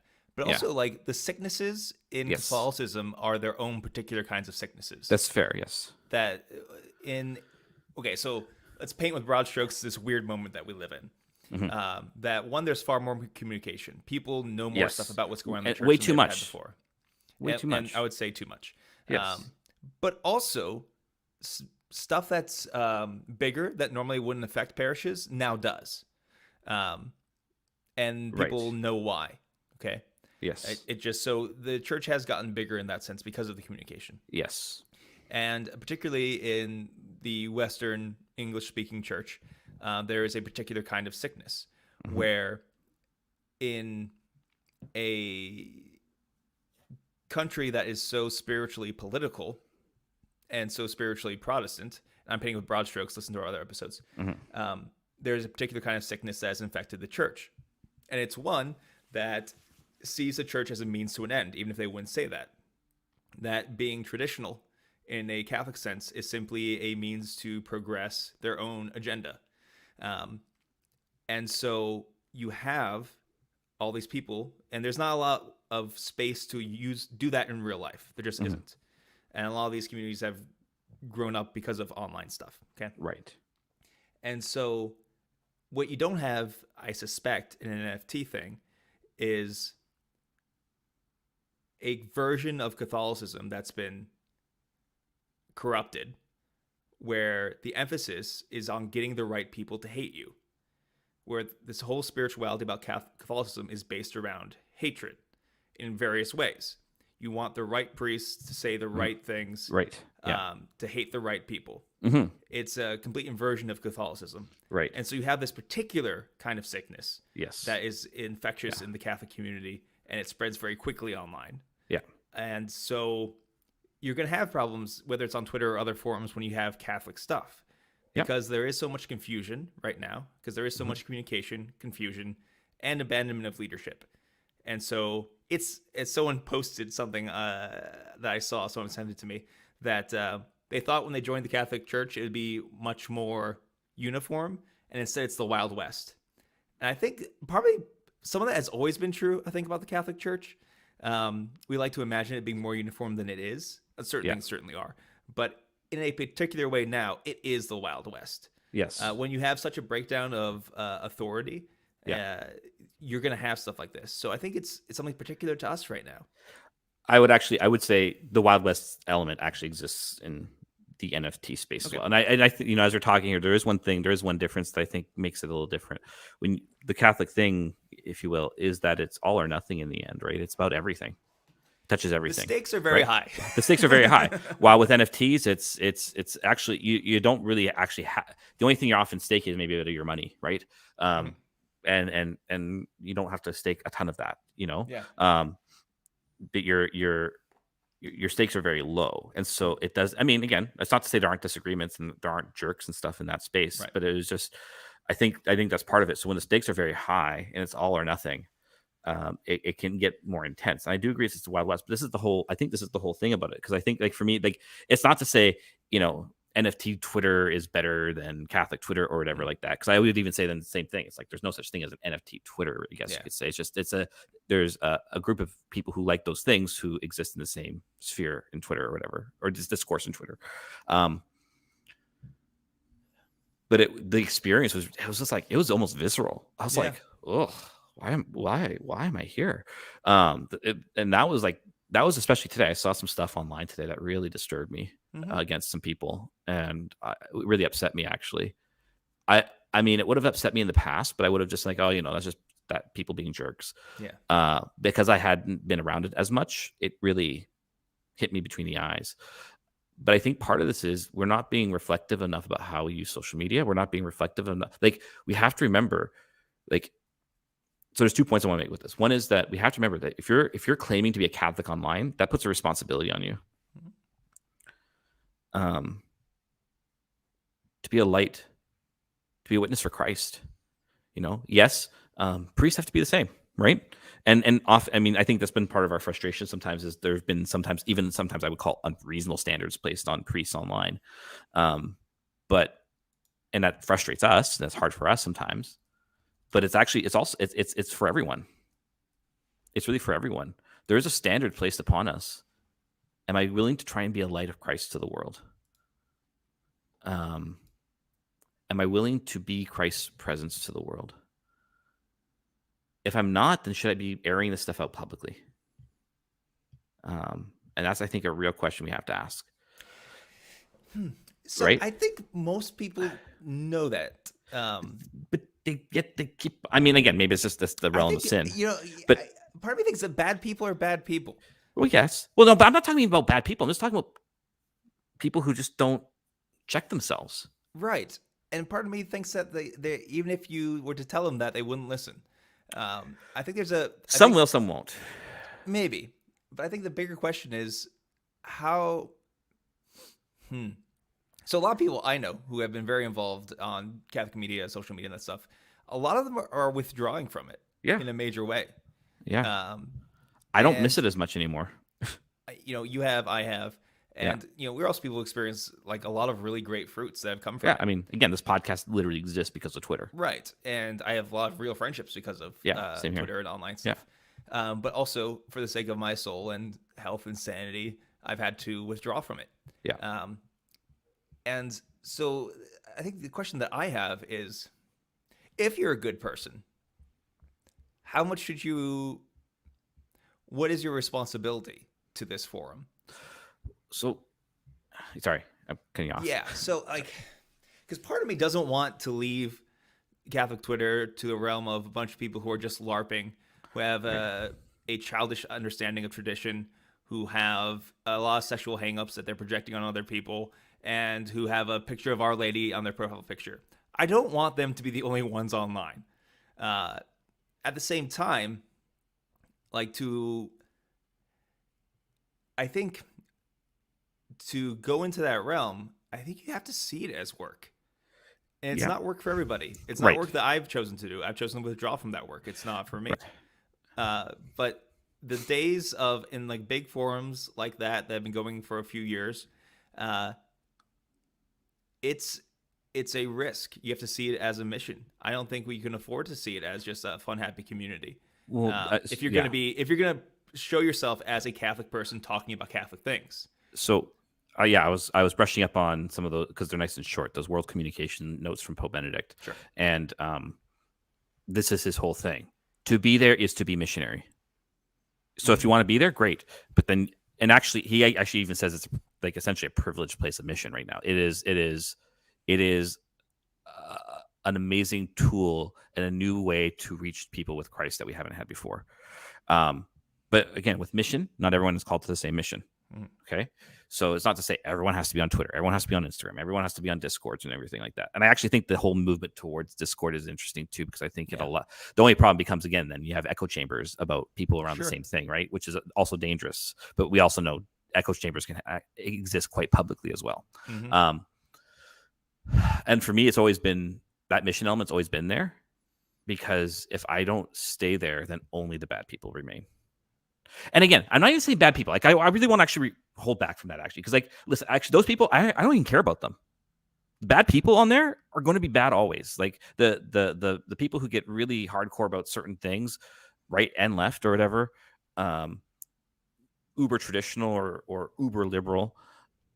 That's not what I'm even worried about. I'm talking about the people who go to mass every Sunday who just who can give into their jerkishness sometimes and forget the element of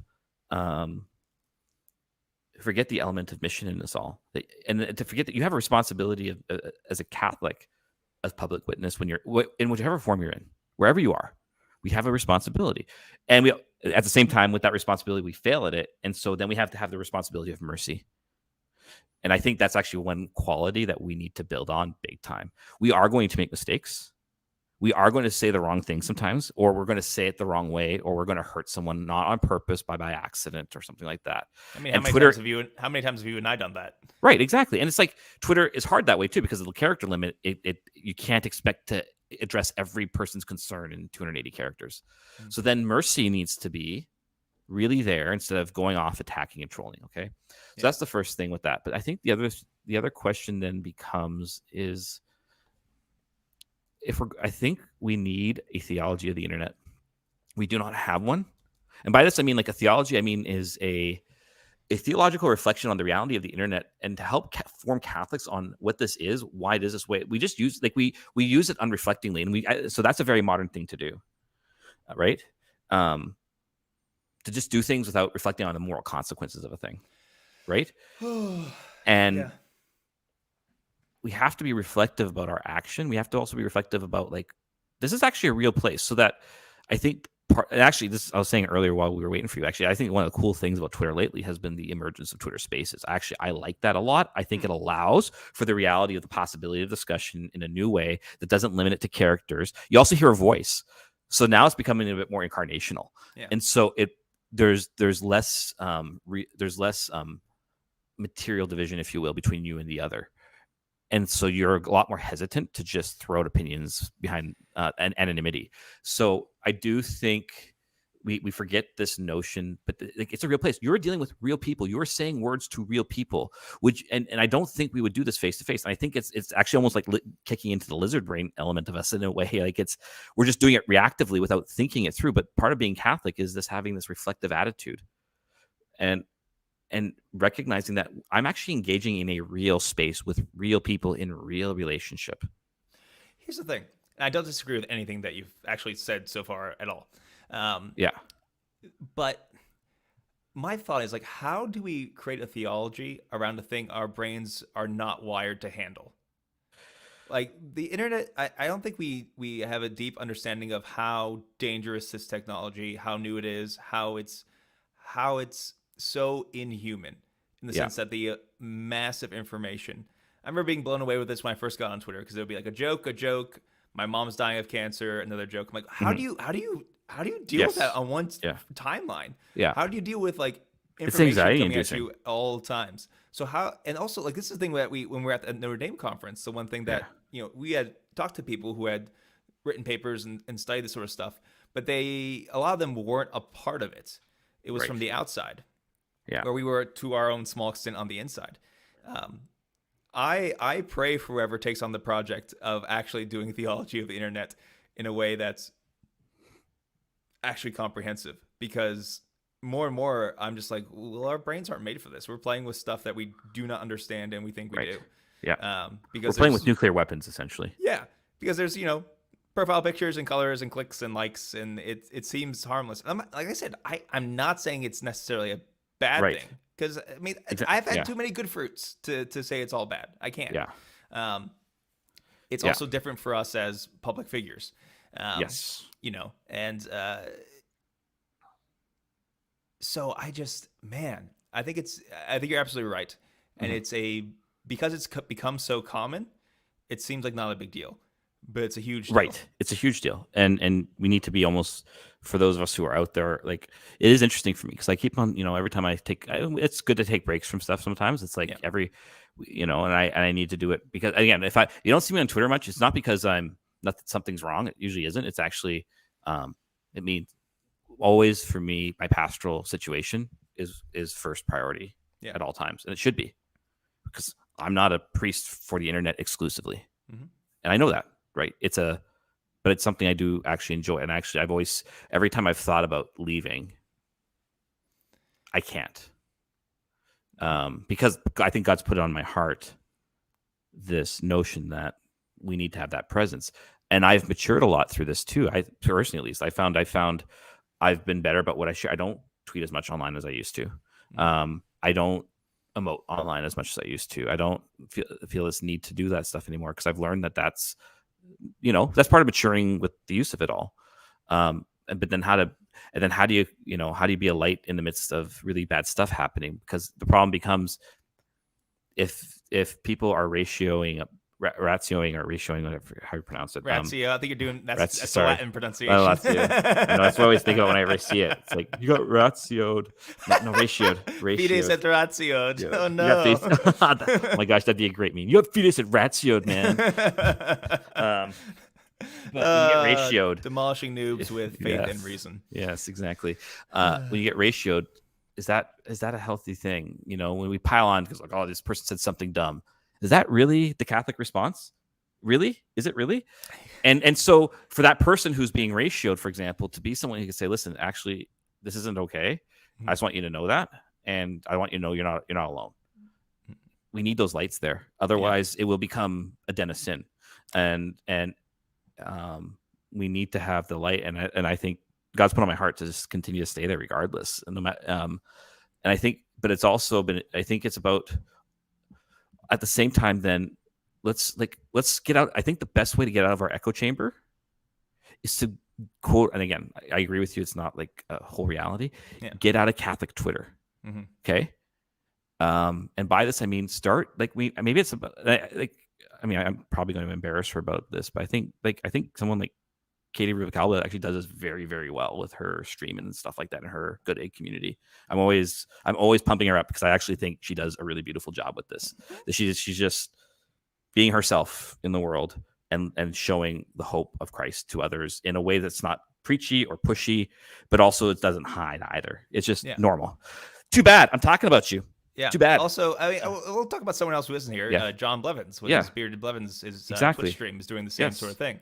But this is a tricky realm of mission, in the sense that in order to be a part of it, you risk infection, in a certain sense. Like, I don't want to call Twitter or the internet a disease, but in order to study it, you risk getting infected as well.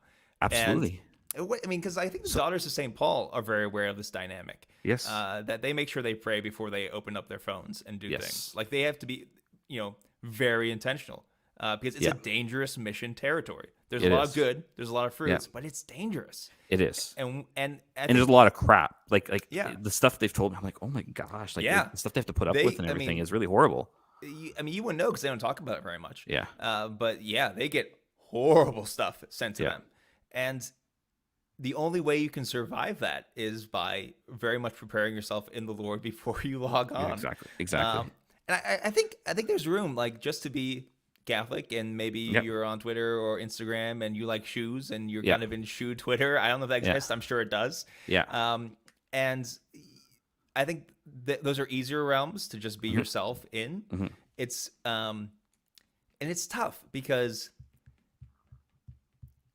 I think because being online, you don't reveal your entire self. You don't.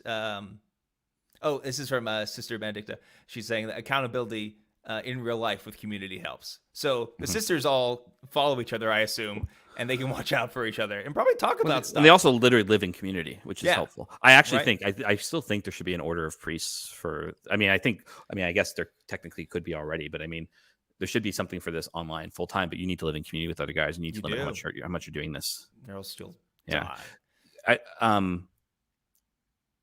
I guess when I say get out of the echo chamber, I mean, like, if you're going to be, I think it's an interesting thing that we just tend to say, because in the confines of the kind of digital church wall of our echo chamber of Catholic Twitter, and we're not being missionary. If we're going to be missionary, like, get out into those other realms that are on social media, be Catholic, so I'll end with this. Okay. So through the Top Shot one, I have a very, very small Discord of about 20 people that I just kind of run just to, talk, share trading tips, what kind of achievements you want to kind of chase or whatever like that. And have had it for the whole year. I started this thing last year, and so through, I have not been resident about like being a priest there, but I just, you're going to a new place. You're not sure how you're going to be received, right? Yeah, sure. But they all know I'm a priest now, and it's no problem. And I can tell you, like, I've probably done more evangelizing online through there than probably through Catholic Twitter, just through that small Discord. Sure, I believe. Right? Like, it's been amazing. Like one guy, his wife broke up, right? And he was reaching out to me to talk to me through Discord about the stuff he was going through. Yeah. And he really appreciated that I would be willing to listen to him, right? Some Protestants in there who had questions about Catholicism. They're actually, a couple of them are going to order my book on Mysterion, right? Yeah, nice. But you also hear what people want and need. Mm-hmm. And if you're going to evangelize, we need to know what people on people's hearts. And I've learned so much by just listening. Sometimes, yes, you're not going to agree with someone says, or it's not well thought out, or it doesn't agree with the church teaches. But there's a way to receive that in a way of charity. And the fact that they're willing to share this in a non-jerky way and say, I think about this about gay marriage or something like that. Okay. That's what you think. I don't agree with you. Right. I don't hate you because of it. I'm not going to ratio you. A wrong opinion doesn't end the world. Exactly. There's always going to be a wrong opinion. Oh my gosh, someone's wrong on the internet. Yeah. It's tough. It is tough. But, like, yeah. And so all I'm just saying is I've actually had a lot of really cool fruit from this, and the Lord hasn't put anything on my heart with all that, but it's proposing a question to me that I want to propose to Catholics out there. If you're on social media, start thinking how you can look outside your kind of Catholic echo chamber. We need the Catholics. We need that community. It's what builds us up. It's what gives us the ability to go out on mission. Mm-hmm. And I don't say everyone has to do it all. It's just like, but like we all have, like, you have your video games, right? I got my NFT things, like, and we all have these little things that we like to do that we find interesting that aren't Catholic things, but they're done with, if you will, with a Catholic ethos, with a Catholic heart. Yeah. But it's not, and that the Catholic heart is that all things, if they're good, come from God, and it's therefore Catholic. If it's good, it's something like this is what the church did with the pagans. They didn't throw everything; they retained what was good. Yeah, look for what is good, retain it, and show them what they desire is something much more than that. Like, okay, and then in all this, one of the guys, none of them listen to the podcast, so we're good. I'm not going to tell who they are, but one of the guys was telling me that he's I guess, dating this Catholic girl, Mhm. and he went to this show on relics, Oh, like, cool. and saw all these Catholic relics, and he said it was one of the most moving things he's ever encountered in his life, and it got him to ask a lot of questions. Cool. And he felt so. He's like, "Hey, can I talk to you about relics?" I'm like, "Yeah, of course. Like, let's talk about this, right?" Yeah. And then everyone in Discord seeing it, Yeah. and it was like most of these people I'm probably never going to meet, quote unquote, in real life, and I'm okay with that. But I think there's a lot of opportunity, and a lot of the energy we waste fighting with each other could be better spent seeking out those who desire God, because there's a lot of them out there. Yeah. So let's look. Anyway, it was a little all over the place, but I thought it was an important discussion to have. Cool. Well, there we go. Oh, wait. Okay. I'm going to share a quote from John Paul II. A Christian so completely convinced of the truth that Christianity bears that it animates everything he does. This should describe us, says the poster, since they told me not to talk about them. Amen. Amen. Cool. Well, got thanks the for script? listening. I'm just gonna jump into it because Yep. this is the one thing that I do. Please, thanks for listening. Please leave a review on iTunes and tell your friends about the podcast. Tell your enemies too, because Jesus says we must love our enemies. You can find me hanging out with my niece, Indiana. You can find me on Twitter at FR Harrison, promoting Mysterio. Yes, exactly. Contact the podcast and receive updates at Clerical Pod on Twitter. Find us on Facebook, YouTube, or email us at clericallyspeaking@gmail.com. If you have a theological emergency, call 412-912-7995. That's 412-912-7995. The plan for next episode, since I'm running it, I want to run through a bunch of emergencies because there are some emergencies in our inbox and we need to solve them. So feel free to give us a call. We're going to run through a lot of them next time. It'll be great. Great fun. Awesome. Peace. God bless. All right, we'll just end this first. There we go. There you go. All right, folks. Thanks for tuning in that long. That was 2 hours since we started because of all the delays and stuff, which is fine. Greg says that we should write a theology of the internet because we're always right. Now, I agree with all those statements, except that just sounds like so much work, dude. It is funny. I will say it is actually something I have thought about a lot. I can't do any of that right now. Mm-hmm. I have to wait till I'm done my PhD, but it's percolating in the back of my brain a lot, actually. It doesn't stop. Yeah, and maybe that could. Anyway, let's just shout out who's here. Robert's here. Adam Boyle's here. David S. Carl Stuvek. Sister Benedicta. Marianne was here. Who else was here? Anyone else still here? I'm not chewing. Okay, since we're offline, listen. Well, sort of. It's still recording the video. Okay, but whatever. So this is. I mean, I'm okay. So for Lent, I was like, I want to stop the chew stuff, and I started doing really good, and then I failed. Okay, so I'm working on it again. So the normal chew I do is 8 milligrams of nicotine, and it's tobacco. It's made a little differently. It's snus, whatever. Doesn't matter. Still bad for you. I'm aware it's bad for you. I don't like that I have this addiction. So what I was putting in my face is a way to start to taper off. This only has 6 milligrams, and it's just pure nicotine. It's just a nicotine packet. So I end up using less of these in a day because it can stay up there easier. So I am working on it, Miss Ruby. So pray for me, okay? Because it's very tough. I agree. I don't want my face to be chopped up. I also don't want to have an addiction that I have. So I'm working on it. So pray for me. I don't like talking about it on the podcast because everyone becomes my mom. And you're not allowed to be a mom. You're only allowed to be my big sister. Oh, I know. I know. I'm not disagreeing with you, okay? So there you go. It's been interesting, like your stuff with nicotine, because I've always had this temptation to start smoking. And every guy, all you guys, I'm like, no, not a chance, not a chance. Because the second I start, I won't stop. It's not worth it. No. Let's see. Any other questions that we have? Carl, brother Josh, did you show it? Yeah. And Aggie Pino. Derek Robert Crimmins was on here talking about the Catholic Diocese Discord. Ed was on here much earlier. Yes. We were like tiny babies talking about watches. Tetracat. Brian Smith was here. Did we miss anyone else? think that's everybody. Ed very briefly. Yeah. Yeah, cool. Random Well, gaming. I'm Yeah. gonna get my hairs cut. You get your hair cut. Yeah. How much cut? Gonna get the extra stuff trimmed up a little bit because it's starting to get. Because I don't take care of it as much. Do that and then get the sides trimmed up again. But same deal. It'll be the same look. Yes, this is the after party because I've got a few minutes. And, Nice. Yeah, and I'm on a couple of my post Christmas break right now. So Harrison, are you saying that you'll do if you come to Pittsburgh, you'll do D&D with us? sure. You would love it. I think I mean I love it. It's great. Yeah. Why not? Why not? And I have no also problem like with you get to meet Carl and Yes. Aaron and all of our Yes. friends, and you would like them. Yes. So that'd be cool. Yeah. I just need to get to Pittsburgh. This is the key. Yeah. This is the key. Do I use Catholic beard balm? Hey, Tony. Tony, good to see you. Are you? Yeah. So when I remember, I use it. I have to be honest. yes. I'll be real honest. Yeah. I'm a bad person. I'm lazy. If it's not on Amazon, then I don't order it. Yeah, I know. Yeah.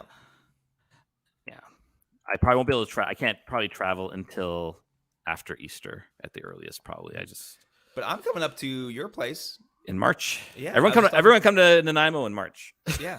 I'm going to give Father Canada. Harrison's community a little Lenten retreat. In fact, I was just talking to my secretary to make sure we had coverage for that. Yeah. Nice. Yeah.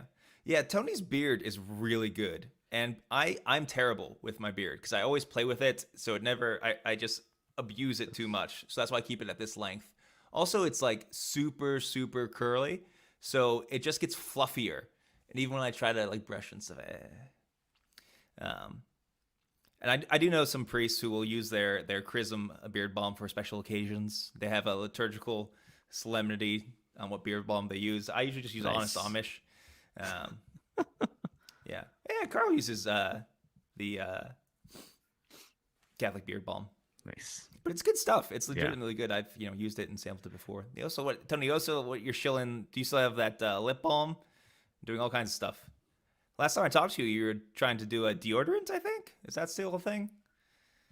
Make your armpits smell Catholic.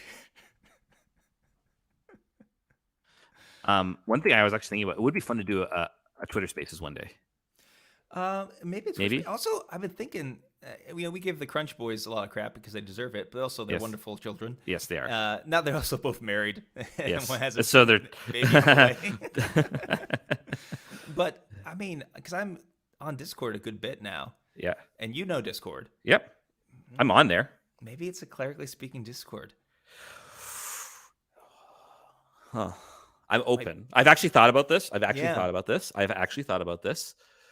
My only worry is, will I be online too much? Yeah. This is my only worry. It's been like last week, I'll be honest, I was online a lot, a bit more than I would like. But it was also, I needed that. I needed a brain break, and it was really good actually for me in many ways from the last 2 months. But I don't have Discord on my phone. I refuse to put it on my phone. I actually pretty much refuse to put most things on my phone. I only have Discord on my computer, but I would be open to it. I just have to remember to check it. Like I kind of outside like one or two that I use actively, I just more just peruse for announcements and stuff like that. I don't have time to spend an hour on a Discord every day or something like that. Some people, like, this is the other thing. I do think like sometimes it is interesting. People spend literally hours on Discord every day. Yeah. And I'm like, this isn't good all the time. No. But I'm open to it. I am open to it. And then they could do like because then you don't have to do the spaces. You could just use the voice chat channel. Sure, we could do right? that. Or you do all sorts of things. I am open. I am open to it. Let's pray about it and ponder it. Let me see how January goes. Let's see how the next few weeks go. Yeah. As things are calm and normal, then sure, why not? It's not hard. You'll see one of my NFTs as my profile picture. Nice. Did you get anything? It's a Memento Mori Mario. Oh my goodness. Oh my goodness. Yes. So Okay. What are the NFTs that you're into right now? I actually got out of the Crypto Moris. But Alien Friends is my big one. And NBA Top Shot. Little Lemon Friends, which is kind of ridiculous, but it's also kind of fun and cute. It sounds adorable. BYO project, which is it's going to be it's a blockchain video game that they're building, which is multi-world and stuff like that. Yeah. So those are the big ones that, so this is the interesting thing that's going to be developing over the next year is metaverse stuff, right? And so online gaming, creating your own games within the land that you owned, that you, which create income streams for some people. Like I don't care, I'm not a gamer, so I don't really care about that stuff. But sometimes it is a little investment stuff,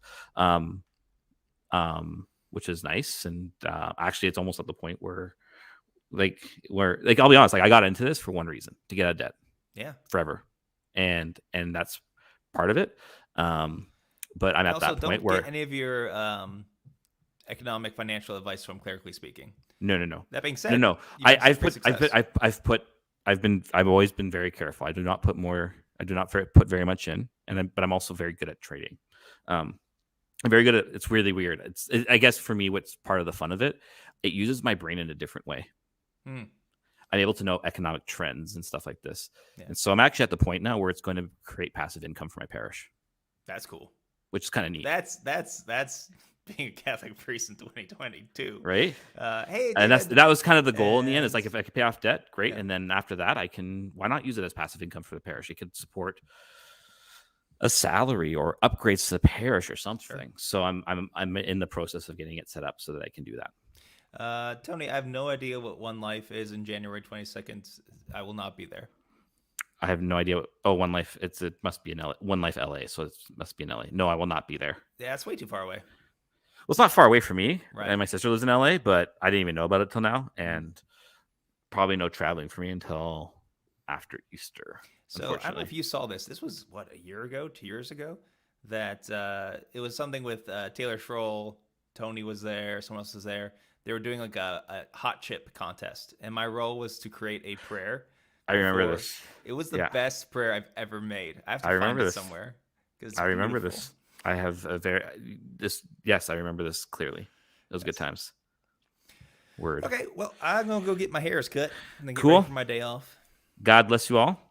Thanks for putting up with us, everyone, and for all the technical difficulties. But we got through it. We love you all. Thanks for your support. You all. God bless you. Fun hanging out.